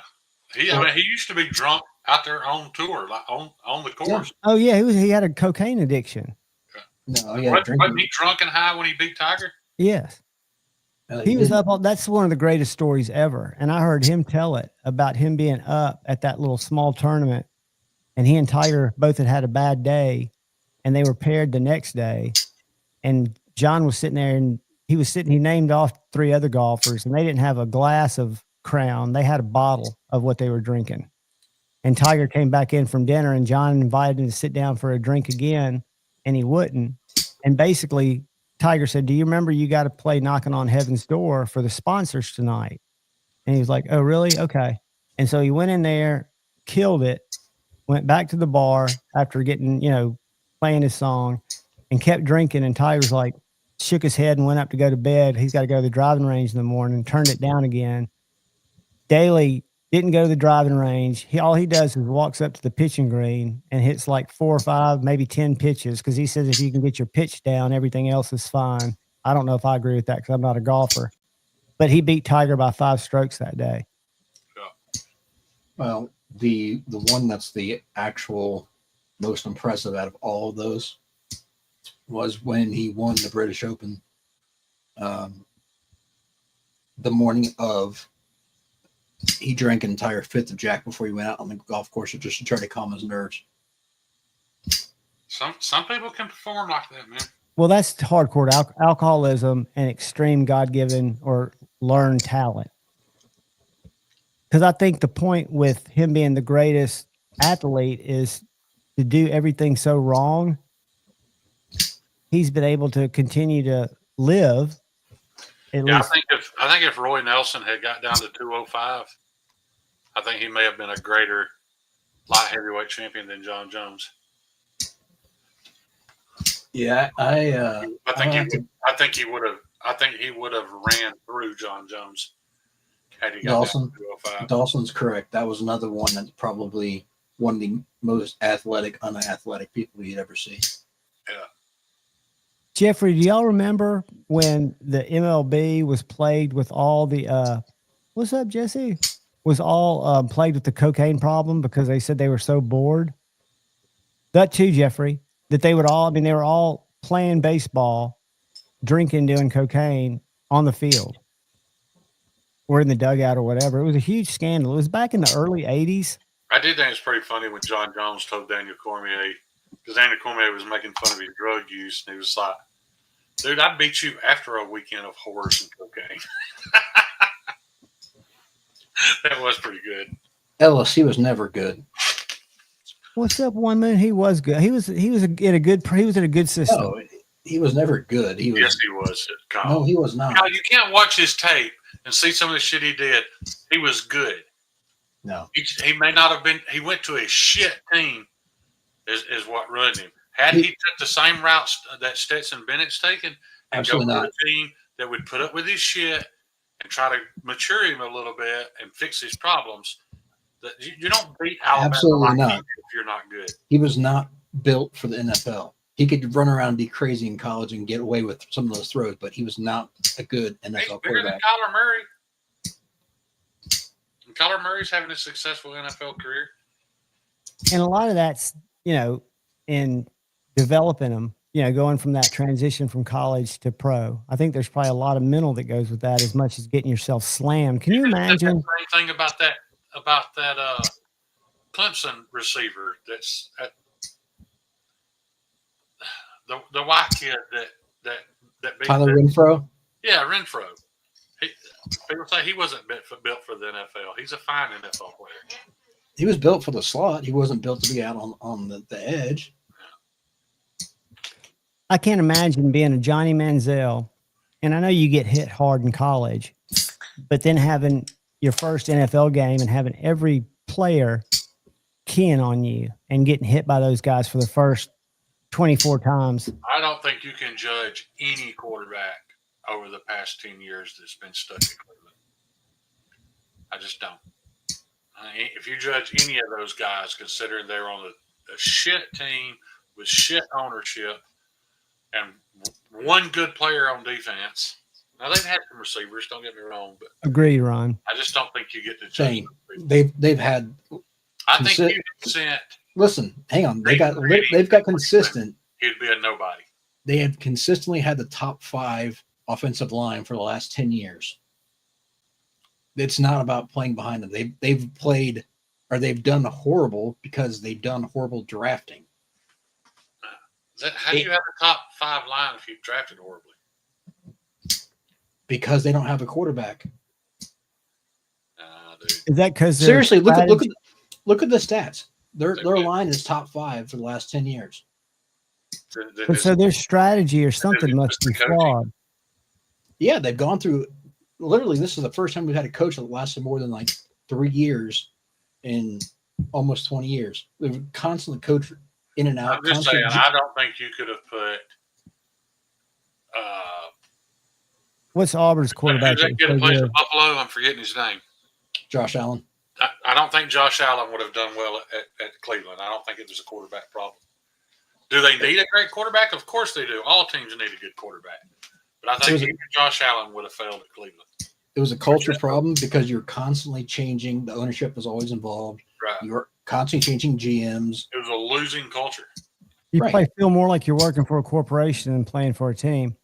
Yeah. I 100% agree. But to say that they weren't like Manziel and Baker both had great lines to play behind.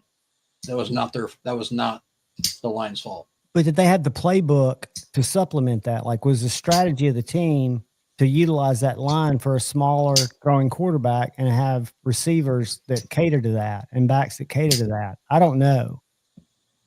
Cliff, that's right. Armchair quarterback. What else are you going to do? We can either gossip about people that are leaving their YouTube channel, talk shit about people who grift for money, or we can talk about football. I try to choose debate, not hate, and I'm filled with hate. I don't want it to overspew. I like to choose anything I know Kyle disagrees with me on. And I'm not saying Manziel could have been a great quarterback anywhere else. I'm just saying I don't judge any quarterback that was stuck in that system. Manziel did not possess the work ethic. Manziel came from the you can't do anything wrong school of camp, and he liked cocaine. That's a recipe for disaster. Yeah, he was a party boy and immature. My brother was a victim of that. You know, he was just naturally bigger, stronger, and faster than everybody and never had to work for it. And then when he got to a level where everybody was as big and strong and fast as he was and had to work for it, he couldn't hang because he had never had to have that work ethic. That dude did some amazing stuff in college. And you know what's interesting? So did Vince Young, and watched a lot of guys do amazing. Yeah, I mean, okay, one of the best raw talent arms to come out was Jamarcus Russell. Yeah, just lacked maturity. Cliff has a wrench. I think that's why Green Bay never has these problems. They get a quarterback, they mature him for 3 to 4 years under somebody else, and then they stick with the same program, and it works. Even if you're not winning Super Bowls, it works. But you would think an NFL team they're doing at Pittsburgh works. They ain't had a losing season. Well, I also had one quarterback for almost 20 years too. Yeah, I'm excited that football's back though. I do enjoy it. I know a lot of people in the knife community don't. Drew, it's a health reason, but I'll drop you a link. Bernie Kosar made it work. Yeah, it is FUD. And he made a video about it. I wouldn't have made a video about it. When I leave YouTube, you know how you're going to know? I'm not going to have lives. And I might post a thank you video, but I don't think you need to come out and say, you know, I don't know. I'm different. I'm weird. So what was up with Sean Ryan posting that my last interview video and then nothing changed? That's clickbait. I mean, that's standard. It was his last interview in that studio. He's moving studios. That's kind of lame. I agree. That's so wise, Todd. I agree. I mean, had he came out and said that's what he meant, maybe he did come out and say it at some point during that video. Maybe I didn't. Oh, he did. He did, because in that video, he went through the first line was going through about all the stuff. This is the last video in this studio, and he was going through doing highlights of like some of his favorite stuff over the time. Well, the new studio looks almost identical. It's a little better backlit. Got a little cooler liquor wall. Well, it's huge. They designed it to be similar, but I mean, the new building is like massive. And the walls went from green to purple, didn't they? Didn't they used to be like forest green and now they're purple? I haven't looked at the new walls, but I haven't watched a video in probably 2 or 3 weeks. That's a man's sport right there, Neil. I wish I could I've tried, Neil. Several times I tried. It's just not for me. Have you ever gone to one live like a Huntsville, a UAH, or a... No.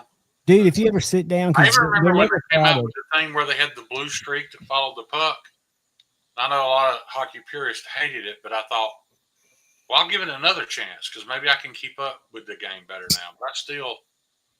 It's the hits. When you watch even a college game live and you're sitting alongside the glass... Constantly.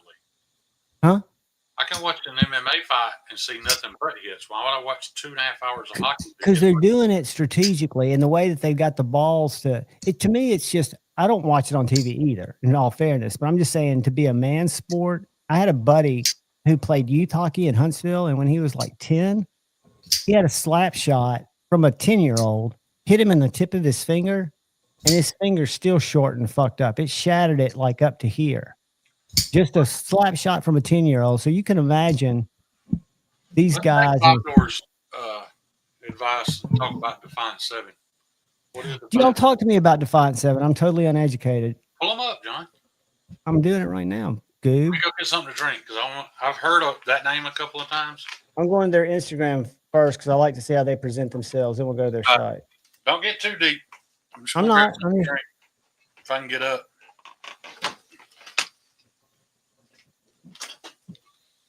All right. I'm going to Google. Or go to USA Made Blade. They carry them. Oh, I know that they carry them. I want to find their site and find their social. Defiant 7. Google lets me misspell stuff. All right. They got a big website here. All right. I'm about to share it, guys. I haven't forgotten y'all. I'm just looking for click to their socials. Here we go. Nope. Yep, there we go. All right.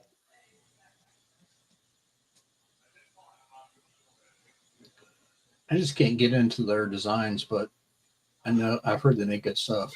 I know nothing about them. So they're USA made, I assume. I'm not mistaken. They are Les George Designs, and who's the other person behind it? It's two guys. It's Oh, it's a FUD. I see a revolver. Les George and Chad Nichols. Les George. Well, they got a lot of knives about. Let me see. Oh.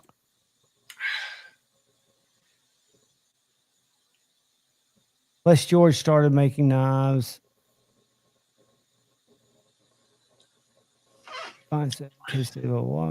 Chad and Les, yeah. I don't want to pay for it, guys, but I do really want one of those EOD knives that Greg Medford re-released. Did we want to look at fixers or fixies or folders? I really don't care about folders all that much. They look very Georgy. I like this one. They say all Les George folders look the same to me. Yeah, that looks interesting. Button lock. Looks like they forgot to grind that crown off the spine. But maybe, you know, when I hold knives that have a spine like that, they seem like they're more positioned for piercing than for, because it gives you that. It's like a thumb round. What's 5-door? What's anybody saying about? I asked them about the CX at Blade, Texas, and got a blank stare. Interesting. Let's go. They're working with some younger up and coming. Now the Talos, I had a Les George Talos that I got from one of his imports, and it was a CTS, designed, manufactured, and built in the great state of Mississippi. Yeah, I knew that they're. How much are they? 385, 4. I thought we've been told for 5 years that you can't make knives in the United States. 285. Let's see if this is. But they said you can't do that. They've told us over and Who's over. they? You said you could do that. No, I'm talking about Lefty and Neves and everybody else said that you can't make folders in the United We States. don't judge ourselves by everybody else. You said that we should do it. So this is a customized in-house USA made blade. So this is a USA made blade collab. Put a skull pattern on it. Magna cut. What's the aluminum I handle? know what they did, John. They invested their time and money into doing it themselves. Correct. That's what it looks like. Oh, It looks they like didn't they also make did it it in Mississippi where they're probably getting tax breaks. You know, Uh, again, the great state of Mississippi is probably helping them out, keeping their cost of production a little bit down. so they didn't try to find somebody else to do it cheap where they could make a bunch of money off of it and do nothing. Yeah, it looks like they're working for it. It looks like the high end ones That's with a the Chad hard- Nichols Damascus. Now these 435 ones have the Chad Nichols Damascus. And that's dirt cheap for a handmade folder in Chad Nichols Damascus. I wonder if it's handmade or if it's machine. I'm sure it's That's Hinder price range, isn't it? Hinder is 4 1/4. You're exactly right. But these are, I guess, button locks. Or I mean, is there something cheap about them? Is there a It's Those are aluminum, autos. not okay? They're titanium. aluminum handles instead of titanium. Uh-huh. And what's our blade steel? Magna-Cut, yeah. But they look like they're all button locks. Let's go back to their website. A lot of them are autos, John. Oh, are they auto? Okay, that's. Well, this is a button lock manual. Some of them are button locks, but a lot of them are autos. Good night, Ryan. Night, Ron. Sorry I ran you off, Goob. You didn't. His lovely wife called, and she's more important than we are. I don't blame him. The Defiant looks pretty cool. 285. Les George designed. What's that going to say? Magna-Cut. Drop point. I just always disliked that Les George thumb wrap. Again, it's not designed really to be a flat cutter. It's designed to be a plunger. All TCALs or most TCALs, the Agent series, have a very pronounced upward ramp, Yeah. which doesn't feel good cutting cardboard, but it feels good stabbing it through cardboard. But that's an auto there, an aluminum auto. So have they been doing this for a while? I'm just not familiar with it. Yeah, a couple of years. Do you know the knife I'm talking about, though? That the Medford Marine EOD knife? Yeah. I mean, this price is shit. Medford Marine. The Medford Marine EOD knife. I don't know why I want one. I'd never have any use for it.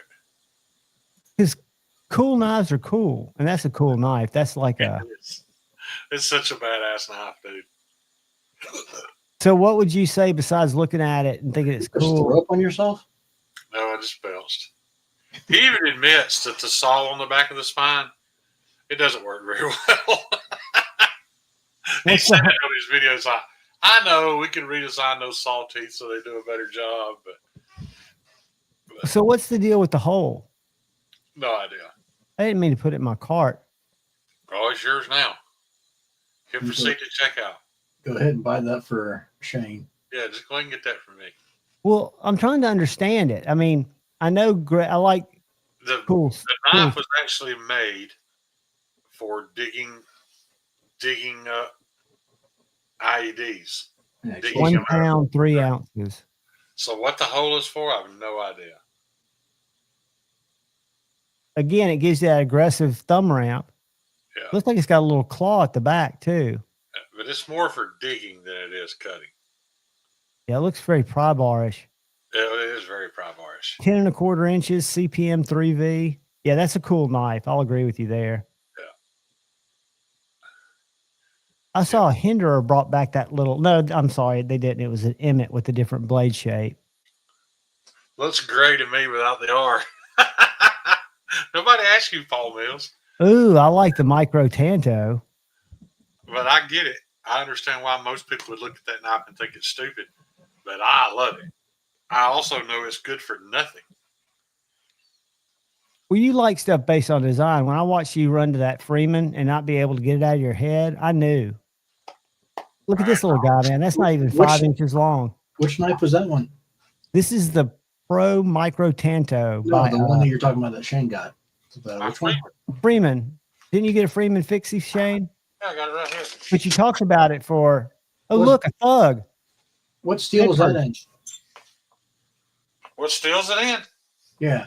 I don't know, John. Put me on full screen. Let's see what we can find. It's hard for me to see it, dude. I get a headache every time I try to squint. Let me put you on full screen.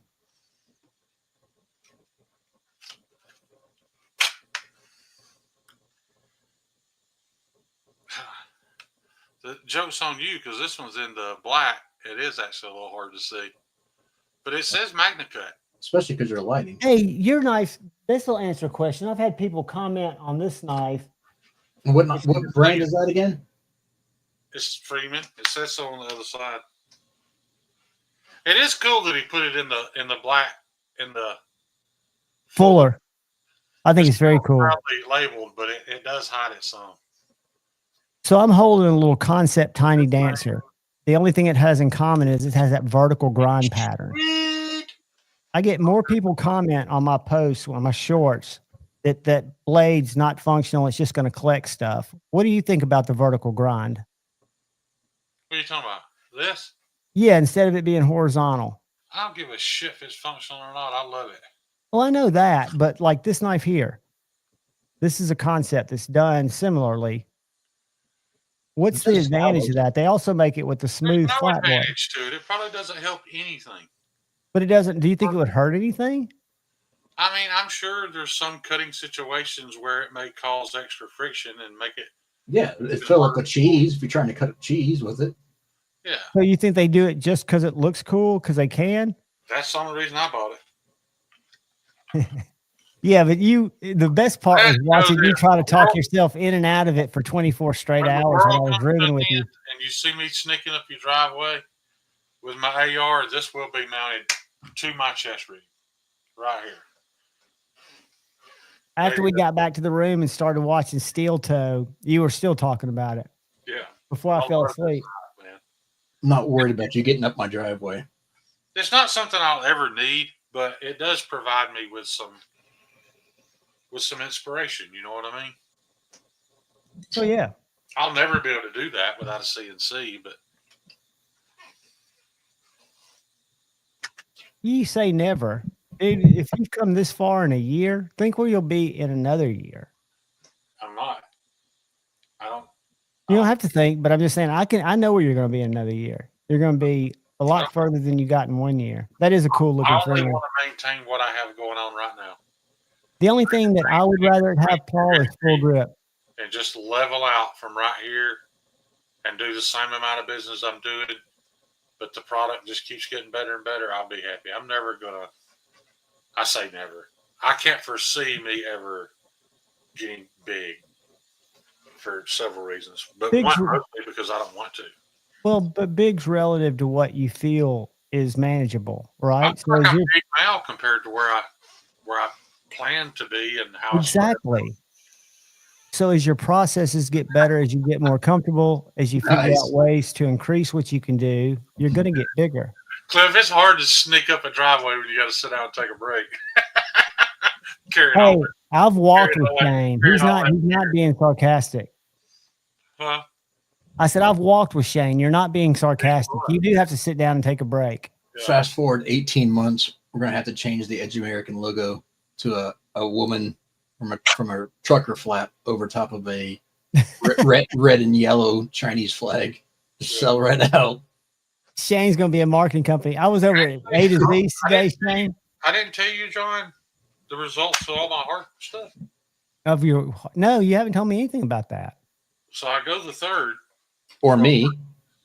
I go the 3rd of September, like Wednesday, for a heart cath, and they're hoping they can fix it with a stent. But you remember me telling you when I got that last stent that I woke up feeling like $100, like better than I had in years?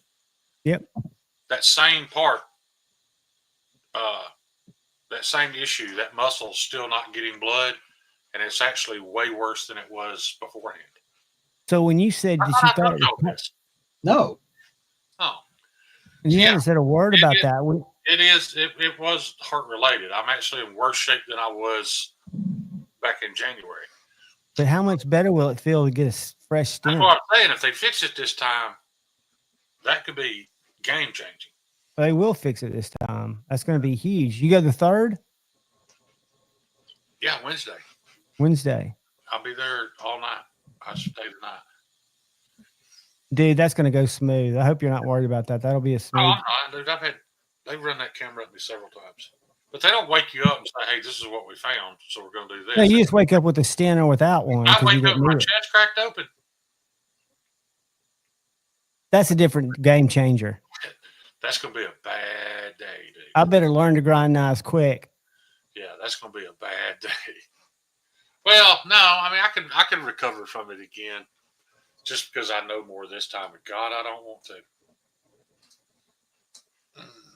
But I don't think that's the case. You level on up. I'm pretty sure they're going to be able to stint it. Are you going to Birmingham? They stint those when those arteries close. It's just a little bitty short piece. They can just keep stacking those things. They may have to stint the whole damn thing before. Aren't they little mesh straws, kind of like? Yeah, it's just to hold the vessel open. Are you going to Birmingham? Yeah. You know, my little brother, there's a good chance that my little brother will be running the camera. He works for the Israeli company that makes all those mapping machines. He's got a PhD, but it's in electrocardiophysiology. So he's in the operating room. That's what Iggy does too. Yeah, looks at a computer screen. She's in the operating room monitoring something when they're doing heart gas. I wish Iggy was there. But that would set your mind at ease, wouldn't it? Yeah. Wow. Well, if you see a little angry dude that looks like me without a beard, you better look out. Last time I remember, I didn't see anybody. Like there's a couple of young guys getting me ready, and he was like, "Here comes the fentanyl." Then I woke up feeling great. I didn't remember any of it. Apparently, they didn't spread the brains out across those genes very well. You think? No, they didn't. It was a total. Well, what's interesting is that wonder how much of it's application, because we were both tested, because my next door neighbor was a child psychologist, but we were both tested. Our IQs were tested throughout our lives. I've had like 3 IQ tests. My last is when I had my ADHD test. But my little brother scores considerably lower, but he was 5 years younger than me. And I was a bad big brother where I'd always beat him in video games, beat him in sports, do stuff, never let him win. And so he learned early on that what he could beat me at is grades, and he'd get a lot of positive praise where I'd get punished. And you know, that little bastard never in his life made a B. And he went and graduated from Duke in the biomedical engineering degree. Never made a B. You also lost a lot of brain cells following the dead. What's that? You lost a lot of brain cells traveling following the dead too.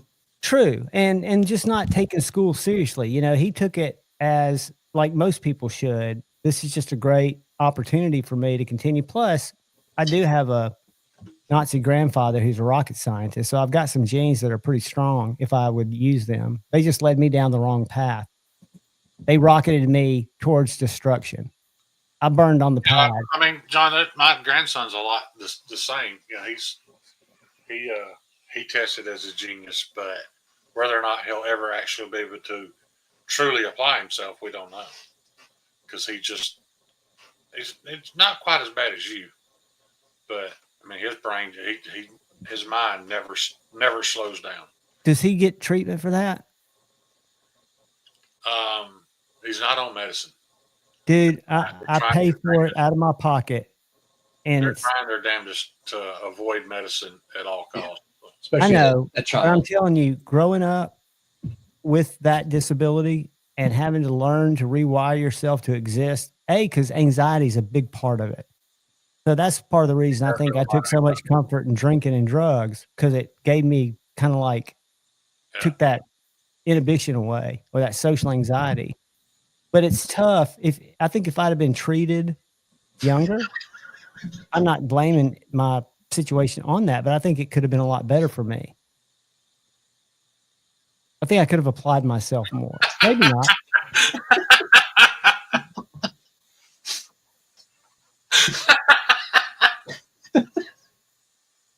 Damn it, Jeffrey. That's great, Jeffrey.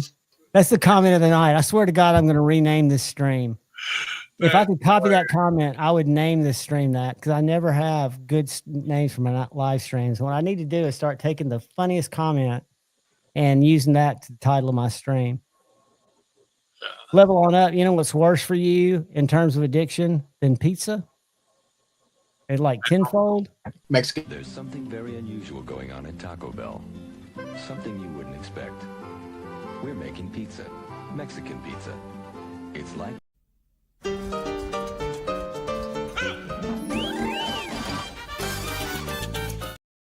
Actually, Yeah. that's not true. Fentanyl's not bad for you. And Paul Mills probably needs a daily dose. If he could get just enough for it to do what it's supposed to do, it'd probably be life changing for that dude. I'll 'Cause tell you, that dude is in constant pain. The problem is you, everybody's abused the shit until we've villainized it when it's and it's actually hard to get it prescribed. the very best substance in the world at what it's made to do. It does not damage your now it's fatal if you take too much, but if you take it as prescribed, Oh, it doesn't have a shit. lot of the side effects that other synthetic narcotics do. You know what one of the safest is? And everybody hates me, but I've read an essay on this and did a little research independently, but heroin is an extremely safe substance if you're not using it on the street with dirty, and I'm not for needle exchanges. I'm not saying that, because if I was a heroin addict, I would smoke it. That's just me.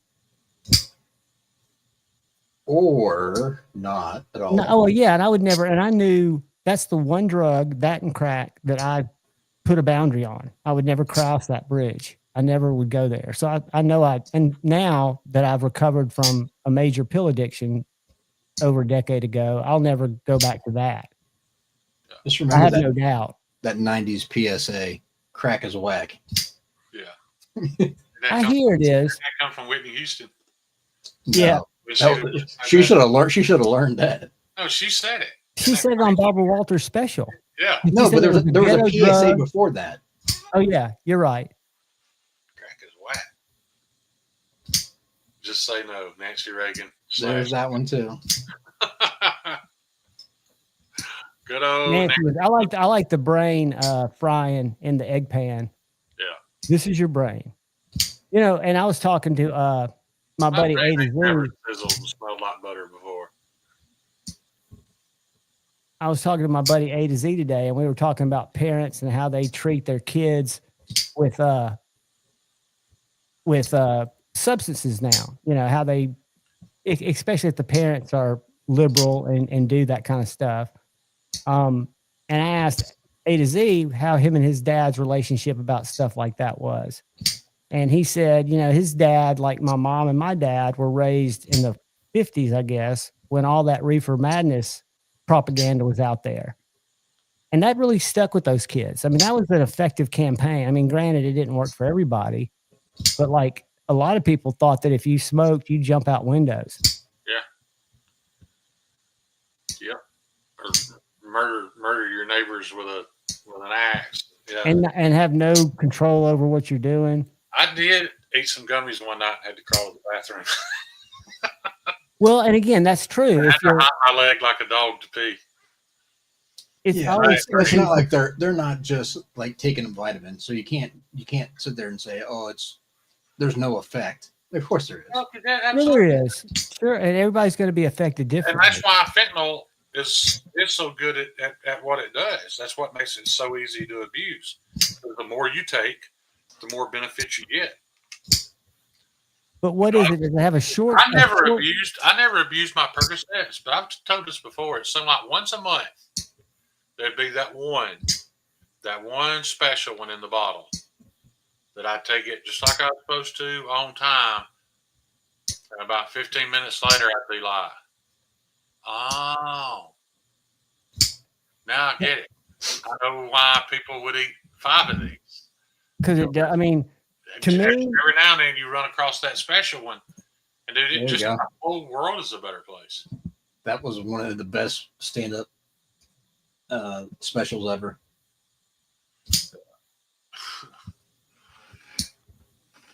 Easily the most quotable special. Yeah, which one's that?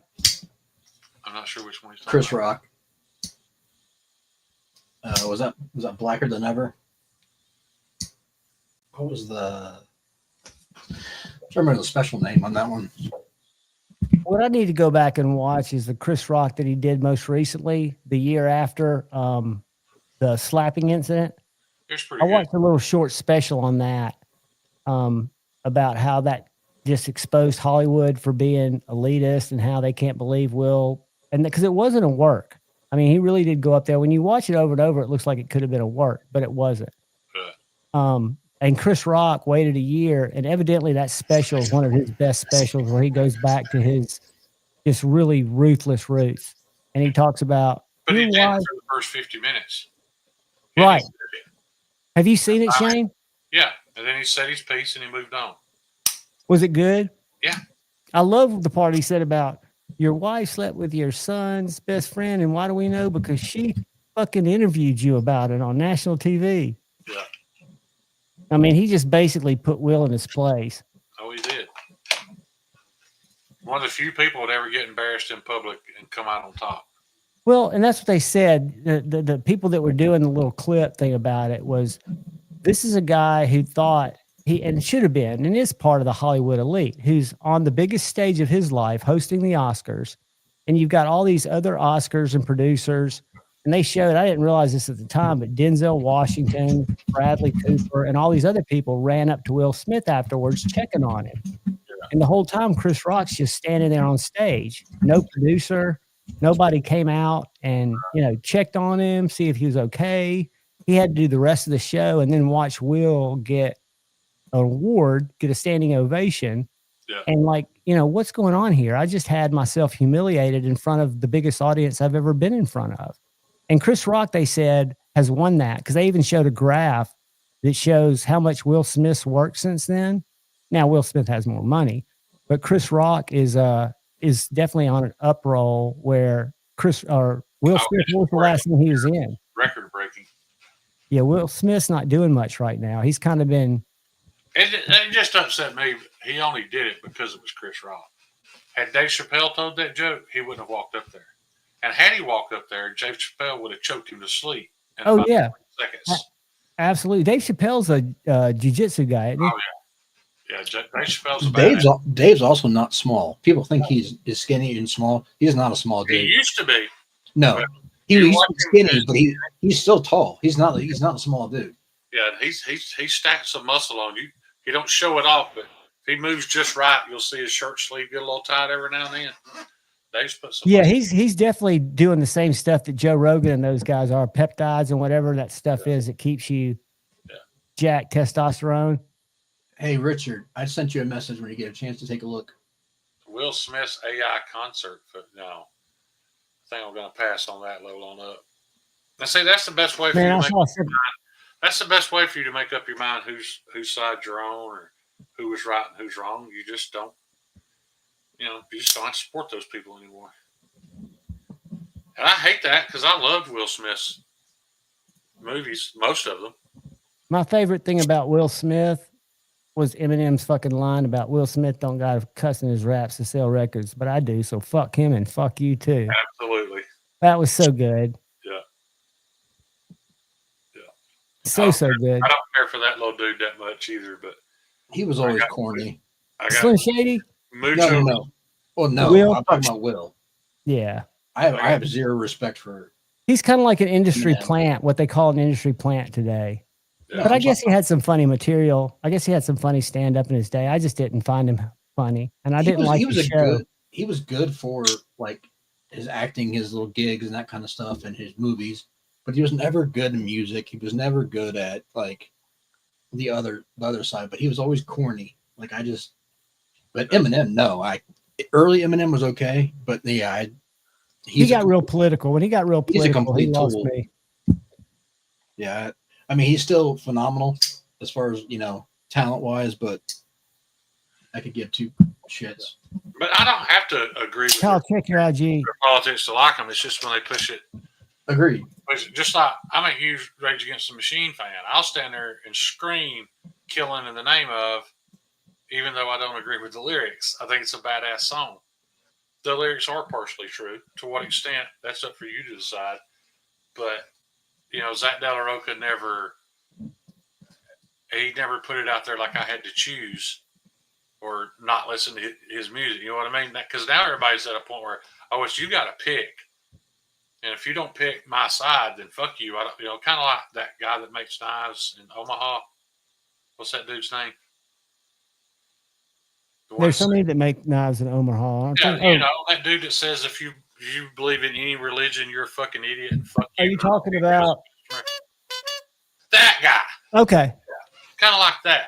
Which is those are the stupidest human beings that have ever walked the face of the earth.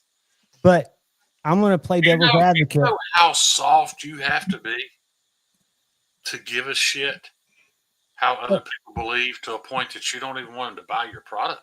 No, it's worse than that, unfortunately. That is the biggest sign of weakness that a human being can display. Is to care that greatly about what you believe outside of your relationship with a person. It has nothing to do with your relationship with a person. But you let it interject and affect that relationship. But what you got is kind of like what I said earlier tonight. Stupid people don't know they're stupid. You're right. They just like dead people, ain't they? Real quiet. They don't know they're dead. I mean, it's just one of those things, you know. It's unfortunate, and there's some people I'm convinced that are committed, and I guess for some people you can say I respect the fact that they'll risk it all for their beliefs, regardless of what their beliefs are. But it's not gonna. They're not gonna change. I don't think. It has nothing to do with their beliefs because they don't stand for anything. It has to do with their disdain for you and your beliefs. Yeah, the anger. That's what's stupid. It seems very rooted in anger and victimization. It absolutely is. And victimization. The only route you can take to getting there is the victim route. That's the only thing in life that can cause you to get to that point. Is the trauma of whatever you're a victim of. Nothing else can create that situation. Because there's no logical reason to care. And again, I don't excuse it, but if you look at brother, I've been around him night and day. I don't know which one's older, but childhood trauma is a real thing. We say that, but you know, maybe he's just normal and is good at, you know, I don't even want to say is good at hiding his beliefs, but maybe he's just not. No, I'm not saying his beliefs are different. I'm saying his tolerance of other people, and not assigning the belief to the human. Right. Not saying I don't like his beliefs, so fuck his knives and fuck him, and I hope his life's fucking shitty. Yeah. He deserves it to be because I'm so much more right than him. Yeah. He doesn't deserve to breathe oxygen. And that's just kind of a what's nihilistic mean? Why is that word coming to my head? Probably doesn't mean anything that goes in that sentence. Anywho, yeah, there are people out there that are like that. And I forgot who I was talking to, but, you know, about 98% of the people in chat, maybe 90% of people in chat, 98% of knife makers are just kind, good humans, right? And then there's always going to be that small percentage that, like other people, have that issue. That's with anything. That's with any group or any. Exactly. Yeah. Exactly. And some people need it, and it's unfortunate that they've got unresolved stuff that they're dealing with. We all do at some level, but if it's affecting your relationships or your business, but you don't look inward because I hate to use the word stupid, but it fits. You're too stupid to realize that you're costing yourself. It's just, to me, it just doesn't make sense. I don't understand it, so I avoid it. Yeah, I mean, and level if it was just rejection of religion, anybody can choose to reject the idea of religion, and I don't care. That's their, no pun intended, but that's their cross to bear. Yeah, but when you start treating people poorly because of it, that is the dictionary definition of bigot. Thank you for putting it in context, Jeffrey. That's the way my brain needs it. I need it shown in a sentence. Yeah. I think, and I never talk religion, politics, or sports, but we've done all. So I'm going to say that to me, religion has been, and it's not organized, but it saved my life, kind of finding a connection with my higher power. So I think it's good to not think of all we've got is taxes and struggle, and whether it's fan fiction or not, I choose to kind of dive into it. Not enough to get me up on Sunday. Don't get it twisted. Right. But I've got a personal relationship with my the one I believe in. Yeah. Shane, did you like the Instagram picture I showed you of the sperm? Yeah. Did you get it? Actually, I thought Kyle sent that. No, Kyle didn't That made laugh much at it more either. sense. That made much more sense coming from Kyle. 5 door, you nailed on the head, but there was 5, 6.5. And I do count the half. A lot of people say that's petty, but that was to my top of my scalp, not my hair. I'm 5'7" if you count my hair. Yeah. Sorry, I was replying to comments. No, I didn't see the. You didn't see his first comment? No, I didn't see your meme you were talking about.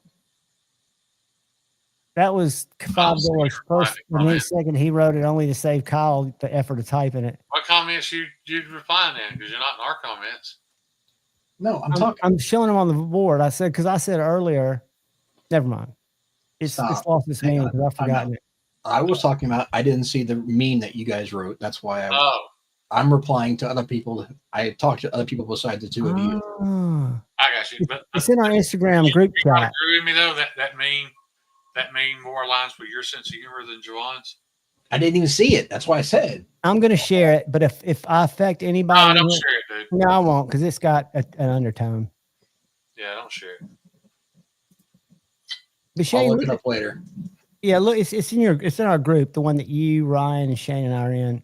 There's 2 of them because you guys can't figure out how it's weird. There are several in there, and I always feel like one of them's got one of y'all left out. I just started posting everything in both that way because I think one of them I'm in a group with Ryan and John, and the other one is Ryan, John, and Kyle. But they both have all 3 of us. They just show the first 2 names because I was doing that for the longest time. No, well, no, they're not both because when I sent my StreamYard invitation one Sunday, Kyle didn't get it. And That's right. Could you send it to his other one? That's right. I remember that. There's one of them that Kyle, for some reason, is not in, and I'm not sure which one. I am now because I got added. Okay. That makes more sense. 5 door, I'm about 4'9". I'm shrinking because of arthritis. I guess more. Hey, I've never. That's one thing, and again, I did see something about arthritis that really blew my mind when I was a kid. I had an algebra teacher that had arthritis, and I used to mow her grass. She had beehives, and I was really curious about because they were just. Don't show those, buddy. I'm not. I'm just looking for. The beehives were a nuisance to me because I had to mow the grass, and I asked her one time. I was like, "Why do you raise those bees?" And I assumed the answer was going to be she sold honey, but she didn't. She had the beehives for her arthritis. Her hands would get like locked up on her, and she would go out there and mess with that beehive with her hands, and those bees would sting her. And I was like, "Don't that hurt?" She's like, "No, the arthritis hurts so bad I can't feel it." She's like, "But after they sting me, about within 2 or 3 minutes, the pain starts to subside and I can move my hands again." What kind of venom? Just honeybees. Honeybees? I didn't know if you said bees or wasps. I got a question for y'all that came into my DMs from our brother Dane across the pond who makes mule handles. Yeah. He's got a resilience. What do y'all know about resiliences? They're 4-inch blade. It's huge. And well, it's made in cheap clip steel. hardware is different than everything else he's been able to find. He was asking me because he says PM2, Mannix 2 clip hardware doesn't work. He's missing a screw. I'm trying to find him some hardware, but I don't know. Maybe I could go to Etsy, but he says he's searched everywhere. And I don't know. Does Spyderco or does their other brand make the resilience? Is that one of their inexpensive lines? It's one of their inexpensive ones, but it's not. It's not a bird. It's an actual Spyderco. It's the same line that like the Tenacious is. Because it's FRN. So right, and it's like 8CR or VG10. In K390. I don't think so. I wonder what makes the screws different. Usually screws are pretty on Spyderco. Maybe I don't. One's Chinese hardware and one's US hardware. Yeah, I'll just search for them. If anybody knows, what's up, Terry? Terry? Yeah, she swore, Terry. She swore by it like she couldn't get through life without it. She would let those bees sting her hands. It helped with her arthritis. Richard, that means you're comfortable on airplanes too.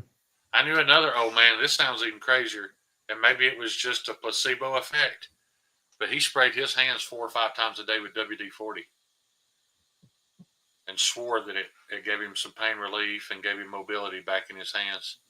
And then I actually watched a doctor talk about it on YouTube and say that it is possible that it could soak in and lubricate the joints What's his name? Tin Man? temporarily. No, he was a mechanic.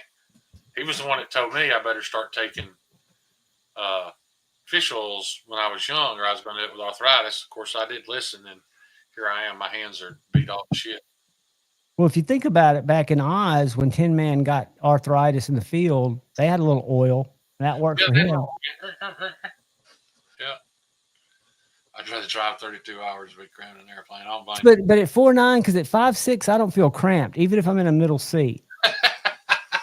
Of course you don't. John, Well, I don't think your feet touch the floor in an airplane. well, Richard's 4'9", he says. Your little legs are just dangling. I saw a great video. Keep in mind now, Kyle, if you're making fun of John, then you're double making fun of Richard if he's 4'9". No, Richard's okay. How tall is Dylan? Richard was about 5 feet, Hey. 5'2". Shane, I'm not making fun of Richard. Richard can stand it the whole entire time and be okay. Oh. Yeah. It's not Dylan's height that throws me off. I know plenty of short people. I would rather be a short people, in all honesty. There's cars I can't enjoy because I'm too damn big. But it's when I shake Dylan's hand, it is the most unnatural feeling thing I've ever experienced. It's like a doll hand. See, I've got normal size Grab a hands. little porcelain doll, you're like, oh, what I do with this? And Dylan's got that perma smile, that kind of perma grin. He's a lovable. I mean, he could be a great cartoon character, or the new animation. He'd make a good cartoon character. Here's another thing, Richard. When you're 100 and I'm dead, long gone dead, it's because you're 4'9" and I'm 6'3". Big people don't live as long. I've been reading some scientific information that women, by a large margin, do not and will not stay or be attracted to people shorter than them, men. And it's all biological because this goes all the way back to caveman days. They were looking for big and strong, somebody that could protect. Well, it's protection. I mean, that's nothing new. That doesn't apply anymore. well, what if little guys got an extended clip? All men had to work hard and hunt hard, so the bigger guy was going to be more protective. But nowadays, you've got people like, Conor McGregor, when he walked around at 145, was the baddest man on the planet, probably. I know he's Scott Sobex run his reputation since, but little people just look better than tall people. Yeah. I'll tell you what, you can't find jeans. Boys section. Yeah, just because we don't fit in the Oshkosh Bagosh and you still do, Scooter. Todd, how's she doing, buddy?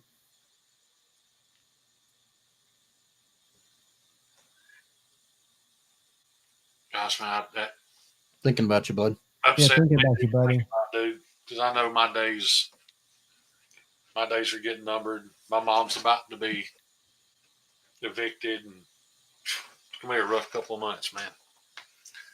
Dude, I'm telling you, old age is not for pussies. I deal with my dad a couple times a day, and we don't even live, hang in there, buddy. We don't even live a quarter mile apart. But his dementia is getting so bad. I mean, he's convinced now that he's had 2 cars stolen, not just one. He's convinced that he's got cases he's got to get to. He's got a lady that comes by there from 10 to 1 just to make sure he gets lunch when I can't be there to check on him and do stuff like that. And she drives him to run errands, but she'll take him to where he used to practice law 30 years ago. And he'll go in there and talk to the girls. They still remember him and they'll humor him. And he's trying to get information for cases that are running around in his mind. Yeah. And my mom is still active. She plays tennis several times a week, but I can tell, I mean, life's just a journey. They say, if you wait for this or that to make you happy, you're always going to be waiting. You just got to make the best of moments and know that it's going to be hard. I would never tell my children this. I lived my whole life extremely irresponsible. I did not plan for the future. And even at my age right now, being in the financial situation I'm in, I wouldn't trade it for anything in the world, man. I made every minute of my youth and my vitality, I sucked it dry for everything it was worth, and I don't regret it a bit. It's quality of life versus I end quantity up of life. down the lowest budget nursing home on the planet, barely getting by to the day I die. It was worth it, man. I've had way more fun than I ever deserved, no doubt. Those nurses better have watermelon lip gloss. They better. That's all. Well, I've watched several people. My dad's girlfriend was put in a home, and she lived right across the street from him about a month, 2 months before he started kind of going downhill a little more. But you can be healthy your whole life, do everything right, and your brain, because of all the shit, I don't know if it's diet, I don't know if it's just people are living longer, but if you have ever tried to find a mental care facility and you see how limited the space is, and they tell you at those places what the numbers are for, people like Bruce Willis, who just got put in a home last week, separated from his family. I mean, you get to a point where there's no self-care. They can't self-medicate. I mean, I have to go to my dad's twice a day and make sure he takes his medicine that's in a little saucer that's controlled by a computer that beeps at 8:30. He can go down there at 11 when he wakes up, and it's beeping, and all he has to do is dump him out and take him. He'll dump them out, and they'll just be laying beside the thing lined up, and they'll say, yeah, I got 3 big ones and I got 6 little ones. I was like, Dad, you've got to take those. But he's like, my brother explained it best. It's like an Etch-a-Sketch that once the picture's there and you tell somebody something, it's just like shaking the Etch-a-Sketch. They don't remember it 2 minutes later. 5-door, I got your kitchen knife lasered today. I had a little bit of a setback again. My laser guy, I don't know if I've even told this story, but Kyle knows it, but ended up taking my knives and like ghosted me for 2 weeks. Not yours, but some other knives I had. Anyway, I see 29. He's become undependable. Scotty. So, but I've got a new laser guy, and all I wanted was somebody to replace that dude with. But this dude's laser work is actually Cleaner. way cleaner. The lines are very crisp, and yeah. Richard, you guys have figured it out, because everything that I hear people talk about when they're at that place is material items aren't anything like memories. And y'all's making memories, literally, not just in your title, but those are things that are invaluable. Have I even shown this? 5-door recurve thug. Somehow Ryan was doing a multicast stream, so he was streaming the same live, and then I think he went to bed, so his stream's still running. There were 4 people in his live. And who's live? Ryan's. Oh, Ryan was streaming. I got it. No, he's streaming this. It was right. Because like I give the option when you guys log in, you can stream to your own channel if you want to. So if you don't want to be on Juhvon's Night Flicks with your comments, you can be live on Friday Night Flicks on Edgy American Blades. That's one of the checks. Yeah, that's one of the checks you choose. Lefty and I used to do that when we did Off the Edge. Yeah, but the bad thing is, so if you're in one channel, it splits the chat. You can't see what other people are saying. Yeah, so it's not optimal, but goes back to changes that might be coming.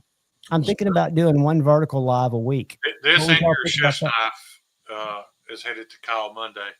I think Kyle's already sharpened this, but they both got to go to him before they come to you. So, but how many of y'all would hate that Tuesday night verticals? Not that I'm not going to do it. John, don't ask. Well, I don't like to surprise people that passionately hate it, but I feel like everybody that's in here is your friend, and if they realize that it helps you with what you do, they can tolerate it. It'll be all right. It makes for some reason the 2 times I've gone vertical was probably 20 times more ad revenue than a 4-hour long or wide form stream. And it's not because people don't engage as much. It's just because it brings so many people in. And then, like Shane will tell you, people watch them afterwards. Yeah. What's your one that had 17,000 up to now? 60? I ain't even looked. I don't know if I've got YouTube Studio on this phone yet. You don't have to look, but I guarantee you it's continued to grow. I mean, because they keep them in those Reels feed. And I get a lot of grief from other creators But that's kind of my secret. I've always done shorts. I do 9 a day. And I get so much reach. I reach so many more people than I would with long form videos. And some of those people watch my long form videos. Most people get a lot more views on long form videos than I do. It's still It 17. hasn't got any more views, John. It's still at 17,000. Yeah. That's interesting because that means in 24 hours, and usually probably during your live, that many people came in and went out while you were grinding knives. Right. Well, I was there. There was at one point I saw like 164 people live there. Yeah, In Shane the had chat. well over 100. Yeah, my Sunday night live streams, I have 40. Because they're wide. Right. And they don't get pushed out. So people that don't have, and I don't say it in my videos, but I always preach it on my lives. The reason the bell's so important is when a video's released, like I'll launch them at 11 now because I think my YouTube studio tells me that's when most of my viewers are online. The people that watch it the first 45 minutes, and if they like it or comment, somehow that determines if YouTube opens the gate to the next group of people to see if they like it. That's why thumbnails are so important, and people either make a question or make clickbaity thumbnail. Yeah, but the bell doesn't work for shit because I know there are some people that I've subscribed to, and I'll get a notification from it, and I look, and it was something they posted like 3 days ago that I've already watched. I'll agree with you there. It doesn't work worth a dang. But it's just weird. There's another thing, and I haven't seen it because I haven't watched any videos, but I got an email about it, and it's in my YouTube studio. Has anybody here watched a video and on the video seen a hype button, HYPE, that you can click? It. I don't think it's by the like. I think it shows up in the video. But it's a button that if you click hype on, it somehow, let me share it with you. Fuck, why am I talking about it? I don't want to paraphrase it.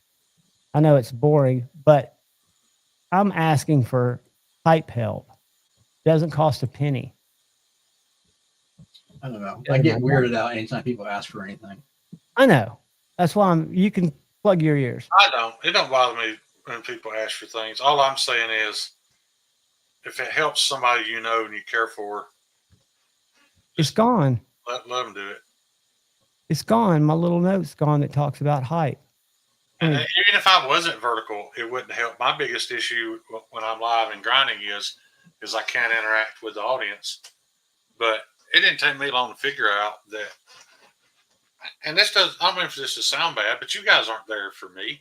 You guys are there because your other buddies are in the chat and y'all were shooting the shit. We're there to watch you.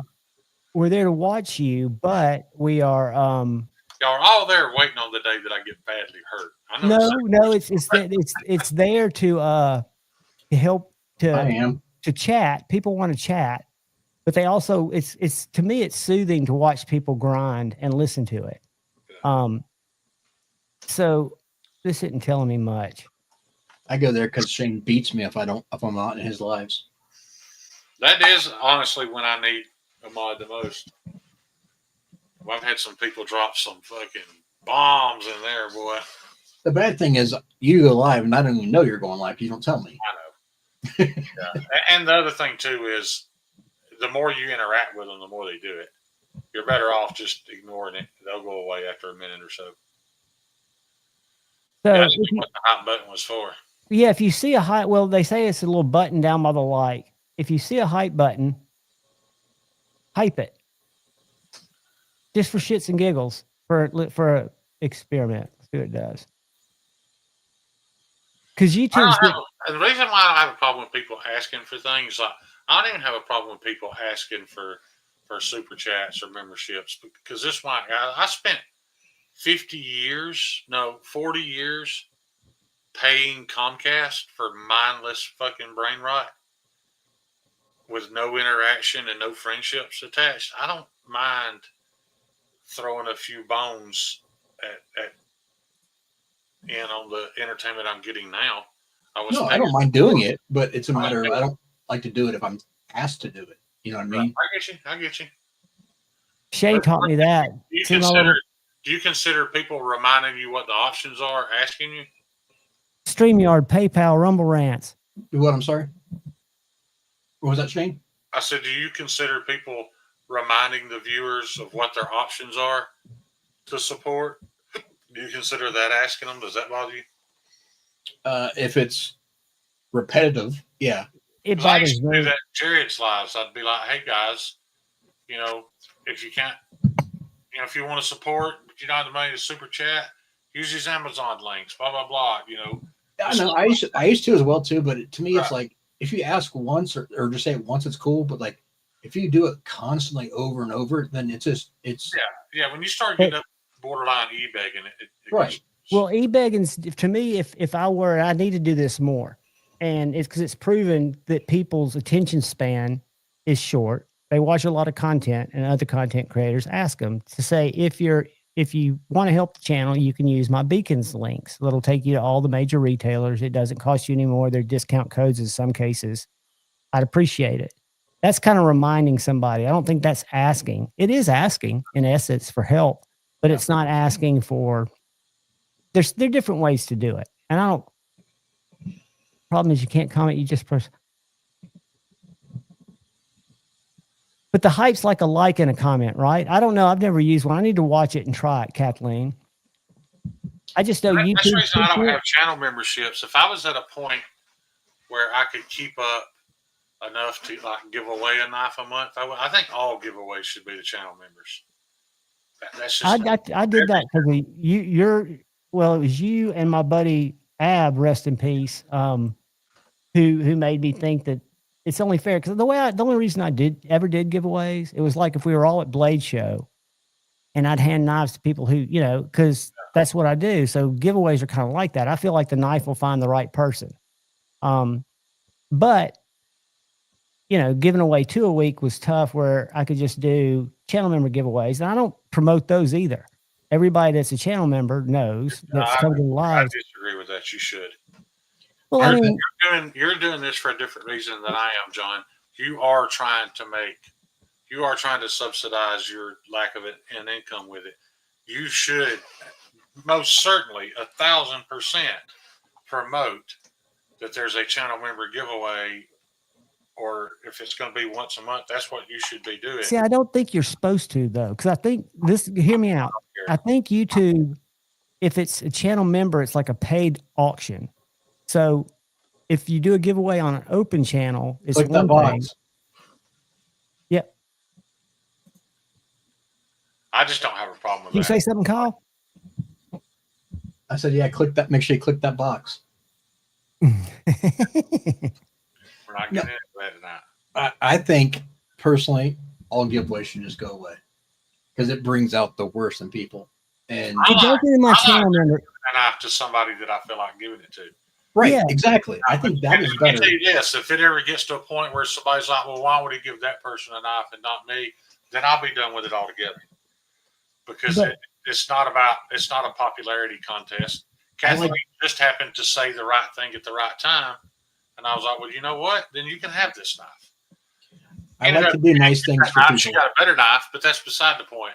I'd rather just, if I want to give away something, I'd rather just give it to whoever I want to give it to. But if I was going to do channel giveaway or channel memberships, that's what I would do all my giveaways through that. Yeah, Well, and that's what I I've think- noticed in the channel member giveaways. I think the most people that have put the code word in are 23. And mostly it's like 16 people in there, because I tell people they don't have to be present to win. Come in, leave the They word. shouldn't be a channel member. Huh? No, they shouldn't. It's a channel member giveaway. They shouldn't have to be present to win. They don't. But I get probably 30% participation, and I've tried to put polls out on when's the best time to take it, but literally, Maybe they don't want that knife. That's fine. well, they never know what knife it is. And there's 2 knives, because Richard has donated to me so many of these cool little antique That store. probably falls back on the fact that you just said you're not promoting it. Well, and I do put it in the member. I put it in a member post, but I don't put giveaway, because I've always felt dirty. People who aren't memberships people who aren't members need to know that there's a chance to win a knife if they are members. There's nothing wrong with that. Bob DeMarco does it. You, by all means, you should. But do they do it to channel members? No, he does what he considers like open market giveaways too. Right, and that's different. The third Thursday of every month, he has a Gentleman Junkie giveaway The only people that qualify are the people who have that $10 a month membership. There's nothing wrong with that. That's another thing I felt guilty about, but lately I've thought about it, is naming channel members. To me, that seems like, everybody's got, what are the B's guys? Huh? Everybody calls their members something. They refer to them as, Oh, I'm trying to think of them. that can be a bit corny. I don't know. I think it's corny too. Razors. It's something like that. But I mean, it's one of those things. And to me, but everybody has the right to do it their way. What I'm thinking about doing though is a 24-hour stream, A, to see if I can do it, B, that I'm bored, and do it just some random day, not say a word, just go live, vertical, and stay live, and just have my scroll say, No point in not in doing it guerrilla style. dude, it is, because what I'm going to do is I'm going to have Announce that you're going to do it. If that brings you 5 more viewers than somebody, you have to quit fighting this. I don't want to look like I'm trying to get viewers or subscribers, because you are. You are. You wouldn't be doing this if you weren't. We all know you are. Oh, I'm definitely trying to get them, but I don't think. So promote it. But there's a psychology to that. I don't think you have to promote something beforehand to have it promoted going across the scroll and talk about it during the live. So when people come in and engage with the live, I don't want people to come in because they think there's going to be a pitch, and it's not a pitch that there's going to be, but it's just, John, if it's not dishonest, if it's not a scam, just promote it. But you bring so many people in. I've seen it in other lives. I'm not into that. I'm not just sitting here telling you this. I'm telling you this because me, several other channels, and several other of your friends all agree that you just need to embrace what you're trying to do. You already have a more successful channel numbers-wise than Tri-State does. That's what I'm naming the live. Embrace it and just do it, dude. None of us are going to be upset that you promoted it. None of us are going to be upset. And it's not that I care what other people think. It's the way I feel doing it. For example, to me to make a thumbnail and put GAW on it, it makes me nauseous. So I've never done it. Let's say you get that job with Ryan. Are you going to feel bad marketing yourself for that? No. Then why would you feel bad marketing yourself for this? To me, it's different. I'm selling frets, brother. Just think of this. You're like 10 times bigger than Mattisfaction. Matty gets a bigger audience. Matty gets more views on his videos. Subs mean nothing in the big screen. Views, right. And I get more view hours. So if you look at me, you did something at some point in time to attract somebody's attention for them to hit the sub button, but then you didn't promote any of the reasons why they should hang around. For the content. I do it for the content. And if they want, I look at it this way. People don't really care that the content's not enough anymore. Shane, you're exactly right. And I'm going to make a reference that's going to make you all sick. Beast for the content. They watch to see who's going to win $10 million. And to be in a chat room with their friends. I think that's a big part of it, is to foster a community, right? There's no community. They want to be around each other. Yeah. There's no community to dribble. It's there about. You go. Woodman's got a point. Promote that shit. Eat some fungus. Promote that you're going to eat some fungus and be live for 24 hours. People will tune in to watch that. Maybe they hang around. Maybe they don't.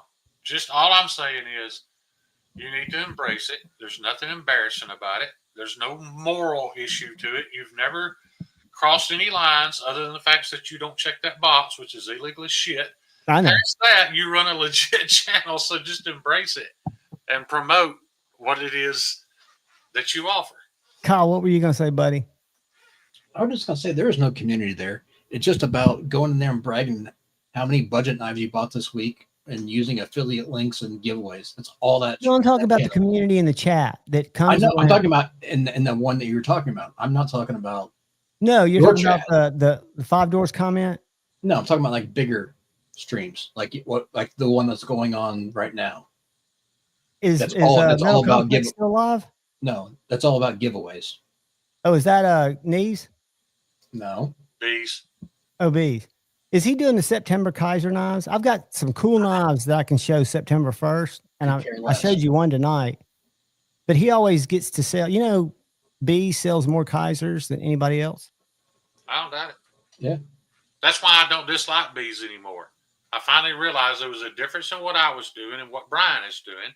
Brian's passionate about what he does. He brings a lot of new people into the community. Those people aren't going to listen to me. They were never going to come to me first. But they'll find you one day, maybe, if they Right. stick. Exactly. So I support what Brian's doing. I don't always agree with everything, but the man's passionate about what he does, and he tries to get the most out of the time he's investing in it, and so should you.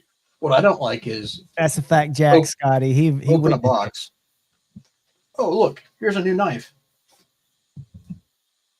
That's the greatest thing ever. You need to use my link. You've never even seen the knife. You just literally taken it out of the box. But And you this know is- that at this point, Kyle. You know that's what you're It's doing. disgusting. I know. But it but is what it think is. of other that, and I'm gonna say that's marketing, advertising, because you think of other like It's lazy. ShamWow. Because I was the same way with Scab. I used to think the world of Scab, and then I got to realize, Scab's promoting a bunch of stuff that I know is not very good. Then I realized Scab don't want to do what he's doing until he dies. He wants to be able to retire someday, be able to subsidize what little savings he's got. So I don't badmouth him for it, man. Do what you do. All Because those Rosecraft links. all these people are grown men. If they buy a shit knife just because you told them to, it's all right, man. They're. I was as green as any green pea to get into the knife community. And when I first discovered knives and Metal Complex or Blade HQ's lives, I would never buy even a Pelican without going out. That's how I found a lot of channels. I would search YouTube, and it hadn't worked for me yet, but I try to build my videos to be searchable when people maybe are looking for a knife. But that nowadays is impossible because there's so much knife content out there. And there's more coming. Oh, yeah, every day. Are in that little chat group now. Oh, 100 dude. more. Dude. They're And some of all, them are they're all killing. trying to build a channel. Do you remember? And here's the thing, John. Some of those guys are going to be more successful than you Oh, they already are. because they embraced it and they're promoting what they have to offer. But what is success? To me, it's just not getting totally burned out. Because one day I'm not going to do It's this. being able to put a door on your car.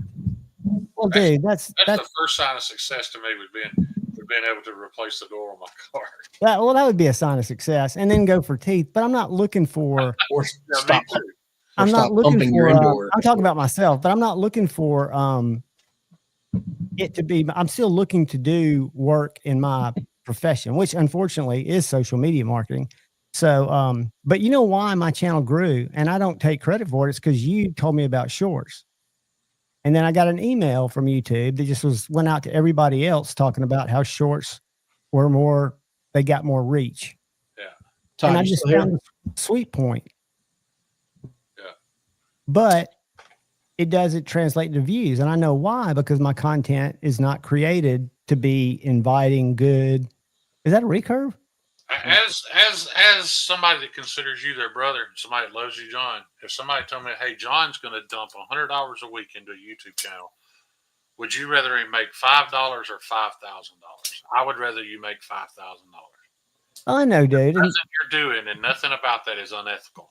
No, but the trick to making money on YouTube, because I'm not going to be an e-beggar, is to have videos get in those 40, 50,000 view range. And people do it. What was Neve got to millions, but it just takes a couple of videos a year to make you sustainable. I haven't been able to tap into the right description, content style. And you may never, or I you know. may tomorrow. It's a rarity. Yeah, I think it's like pulling a one-arm jack. Is that what you call slot machines? Yeah. Illuminati, what is up? Kyle, that blade looks all scuffed up, Five Door says. It's all gunked up from a bunch of shit that the owner doesn't take care of. And That's not even my knife. Shut your mouth. No, this one isn't yours. It's another customer's that I got to clean their shit for. I'm going to show you guys a knife that you're going to laugh at. And I gave it a positive review. I think it's the knife that surprised me the most so far in a budget knife. This is called the CJRB Nanner. I don't like that thing. Dude, but I want you to hold it. I believe it's good. You've had several knives that I hated that were actually good. What's unique about this is the tip and this top of the handle are exactly the same level. See that? That's it. So when you put it in your hand and the jimping's right here. That's it. I mean, it works great. And it's $45. It's that AARPM 9. And they make it in other more muted colors. Yeah, it's funky looking. And it's got a front flipper on it, so I hate it. But you don't have to even know it's there if you didn't look for it. I know. You lost me at CJRB. I know, but I have CJRB, a little respect for CJRB just because they know their role and they their stuck to it. place. I appreciate it. I'm going to say this: the Pyrite Light, in my opinion, is the number one budget knife for Juhvon. It's a button lock. It's got FRN scales. It's got a super thin blade, and I would not even have known about it if Ryan Ellis hadn't sent it before I knew Ryan Ellis for me to have. He sent me a knife to review, the Kershaw Bel Air, which I ended up buying because it's a great knife. And he sent me that CGRB Pyrite Light, and I've had every Pyrite, including the bow he made. I bought them because I thought that was a great knife. But the light, which is $30 cheaper, is the best out of all of them. So they can make, to me, a very functional budget knife. This is that other one I showed I y'all. bought several of them and was never dissatisfied with any of them. My daughter carries one to this day. I mean, they like you said, they know their lane, She's right? probably being a pothead and keeps up with her shit better. I'll get her a better knife, but until then, she gets a CJRB. Give me her address. She might be the winner this weekend. That's a little better. It's much I better. don't see any difference. So is that one of It's their? exactly the same to me. Yeah, because you don't clean your shit. Yeah, and I'm paying for it now, dude. This is rather heartbreaking. These down. You see that big rust spot above the spider? And we can fix Below that. it. Do you have a rust eraser? Or you got belts? I ain't putting this on a belt. Dude, I'm telling you, I don't think I can reach it. No, I want hot dogs. Go to my Amazon store Oh, where you'll find all my knife products and everything that's in my studio. hang on. How do I do this? Just click on my Amazon link in my description of the video, or it's in my. But have you ever seen one of these? No, but you ain't got to tell me. Give me time to get there. So I go to the video. No, you go to the at my Amazon store, then you go down to the description. Hang on. I don't know how to get to your Amazon store yet. Let's get you there so everybody else can find it. It's I also go to on this my page. beacon link. Like I hit the down arrow. Yep, All right. And somewhere in here is going to be an Amazon link. should be the top one. There's a TS Prof link. There's a Kyle's IG. You've gone too low. Well, no, it's lower than that. You're right. You haven't. Beacons. Yeah, click on the beacons if it'll let you. That's the easiest way to get there. Todd, it works great for. Typically, when I click on links, it takes me to OnlyFans.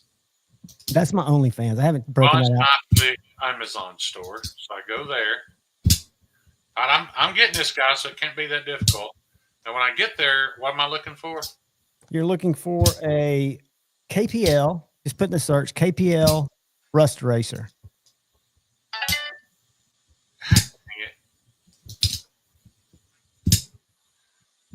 Todd, it works great for gummed up stuff, but I always follow up with Rust Eraser. eraser. alcohol. And if you look at mine, it's not square anymore. Now, how do I know I'm still in your store, though? Because if you go to my link from my homepage and you go in there and buy a refrigerator, you just browse around for an hour and buy a refrigerator, I get paid on that. See, I owe you an apology then, because I could have been doing that on a No, lot you of stuff. don't. Haven't been. No, No, you I don't. should be. I'm your friend. I should be doing that. It Mom, don't I don't cost even have my mom do that, dude. But that's my point, John. You should. You should be reminding all of us when you go to buy your dog food, or hey, I need laundry detergent, so I can just buy laundry detergent too, right? My original goal, because I've been in sales all my life, was to do it on ad revenue, on views.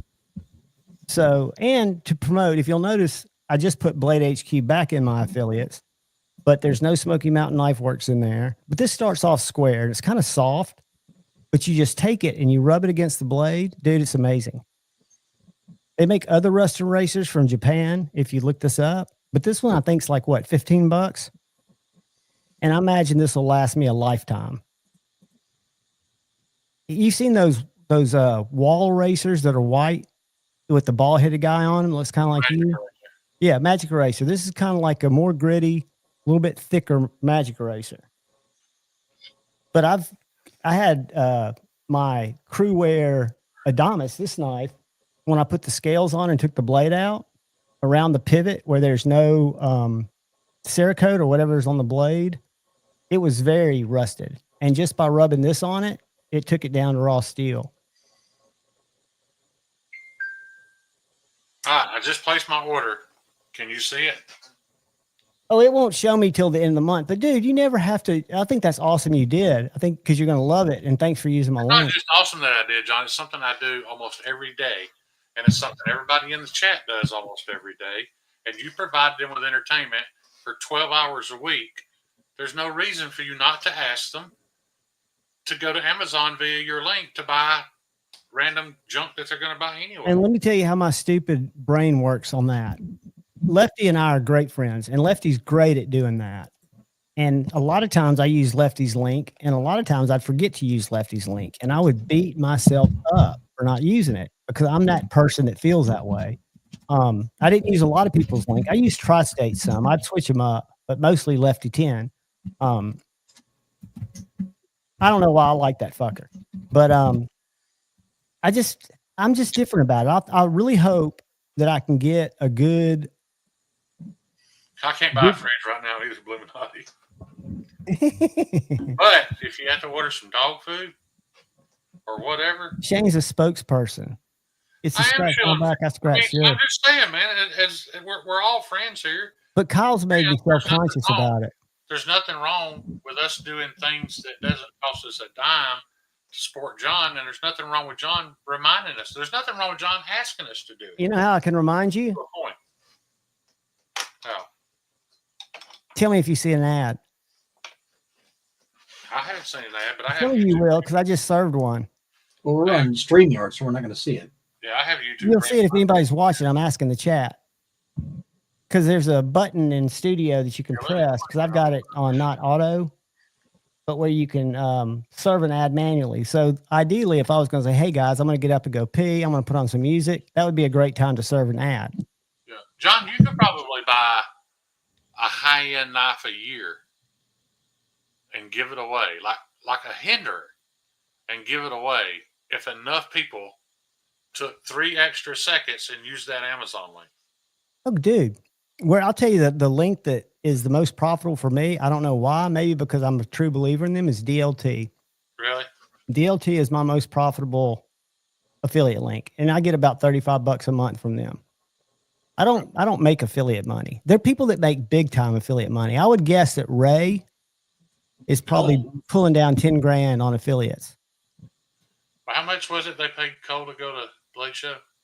Well, that was just, I don't know what they paid him this year, because he had Blade Bench. Bench. They paid him $10,000 to be there. Which year? 1 year. That would have been EMP EDC. Surely they didn't pay him 10 grand.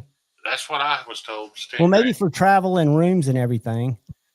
No, I was told he I mean, was paid. Cole's good at what he does. He is good at what he does.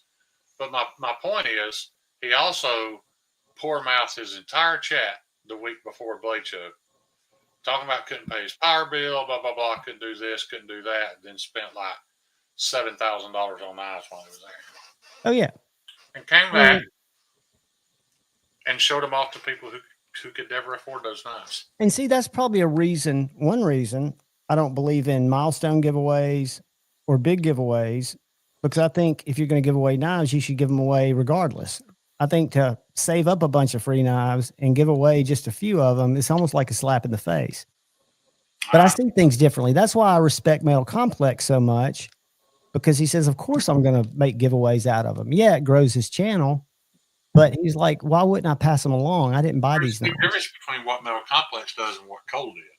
What's that? Cole rifled those knives, even though Metal Complex had been on record several times saying that was dirty to make people pay to enter a giveaway. And then Cole did it anyway. And then Metal Complex attacked me for saying something about it. On the wrong post, because Metal Complex either didn't want to know the truth, or I have a feeling he wasn't informed. He wasn't informed. I had fun poking at him. Yeah, man. My thing is, I just want people to buy their own shit and not do giveaways. If you want something, buy it. I get and it. then people can, because like I personally, if I want to do something nice for someone, I want to do it out of the kindness of my own heart, when I want and to who I want. I don't want to sit there and have to do giveaways to feel like that's something that everyone feels obligated, and it shouldn't be that way. But for me, I used to feel obligated, and I don't feel obligated. I feel like it's the least I can do for a channel member once a week for people who support the channel. And people need to know that. They're going to support you whether you do a giveaway or not, and the ones that don't are only there for the giveaway. And do you want that? That's your dilemma. You have If to they figure watch out. my videos, I'd love that. I mean, again, I can't control. I don't mind what their religious, their sexual Ask orientation. the people in the chat how many knife reviews a week they watch now. Very few, I'm sure, but there are new people coming in, which is why. I mean, I watch none. Those new people coming in is to promote what you have to offer, and you're not doing that. Well, I've got a little section that talks about. I need to do it more. And I think I'm going to start with just seeing how long I can go. I probably wouldn't go more than 12 hours, but I think I could go 24. Now look what I just did with my Rex 121. I made a really sharp stick.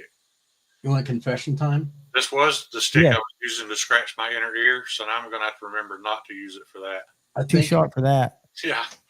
I think about 2 or 3 months ago is when I first subscribed to Juhvon. I wasn't even subscribed, and I was a guest on here all the time. And that doesn't, and you know what, dude? Just like anybody else, I didn't notice. And it doesn't hurt my feelings. I used to be a channel member to probably 20 channels. I'm a channel member to none just because I don't have a credit card that I use anymore. So I'm kind of like unable to do it. Yeah. No, I'm not talking to member. I'm talking about subscribe to your channel. Period. Oh, I know, but subscribe's just clicking the button. I want you to watch the video. I know you don't watch knife videos, but when you see Juhvon's video up, you go, hey, I'm his buddy. I'm on his show. Are you all ready to be toxic tonight? Yeah. We could all go over to Elmer's last video and just type bye. That would be mean. Elmer's got a serious procedure. I wouldn't do it, but it's funny. Now, when he starts his GoFundMe and he's on the recovery, bringing his channel back, we control then. That's the thing. I ain't put no weight into that because I don't know what's going on. Kathleen, yes, ma'am. I haven't had Taco Bell. I did have it Saturday. Guys, we got 5-minute countdown. That dude has been milking military disability since the day he got out of the military. So Five minutes till Maddie. All right, Kyle, what you got, brother? All right, well, the first thing I got is tomorrow, anybody that's a channel member, if you're not, grab a channel membership. They're very, very affordable. And you got live streams every Sunday where until Shane convinces me otherwise, there will be a giveaway. And I'll ship it to you if you're in the continental U.S. and you're 18. But I appreciate everybody coming out. Kyle, what you got, brother? Nothing. Have a good weekend, guys. Be safe. You got a bunch of stuff coming up. Anything special you're sharpening? I got one project left with a couple of stuff in there, and then Shane's got some more coming my way next week, and then I'll be free and open to the public. So you'll let us know when the books are open again. Yeah, basically end of next week. First week of September, guys. Think about it. Shane, what you got, buddy? I know you. Rest of my knowledge, Kyle, correct me if I'm wrong, but there are 2 frets on their way to Terry right now. Already there. 2 frets at Terry's having sheaves made. One of those is Richard Hopkins. I'm not even sure who all has claimed a fret. But if they both come to me, I'll do a release on them, and I won't cut with them because I've already done that. The third person in line anyway will be able to get their knife very soon. I've got the list already. And I'm planning on getting scales on the 3 frets I have, and hopefully out to Kyle by next week. So if you said you wanted one, Richard is next, but then after that, we don't really have them in order. I really only kept up with the first 3 people that claimed one. So, and I haven't even talked about them yet. Really, I've just shown it off. Talked about the price. Talked about the fact that it's not just a Shane edgy American knife. It's got a sheath by 1931 Leatherworks. That's a super nice pocket dropper. And it's got a Kyle Coonley edge, Cleanworks edge. So it's touched by a lot of good people. And I think it's a good design. I'm a little bit partial. But I bought it just to cut cat food, cardboard, and other shit, and myself a couple of times. But guys, go to Sid Faction. I will not fall asleep tonight, even though I'm almost finished with my THC soda. I love each and every one of you. Look out for the guy or gal to your left. Look out for the guy or gal to your right. Look out for each other. Come by and see me tomorrow at 2:30. All you have to do is stop in. I love each and every one of you. Till then, peace. Peace, guys. The light went out because we left a little bit, but are you high on cigarettes? And when that stuff runs out, you're gonna wanna make it. Are you high on cigarettes? Let's watch Juhvon's weirdness and get high on cigarettes. Let's watch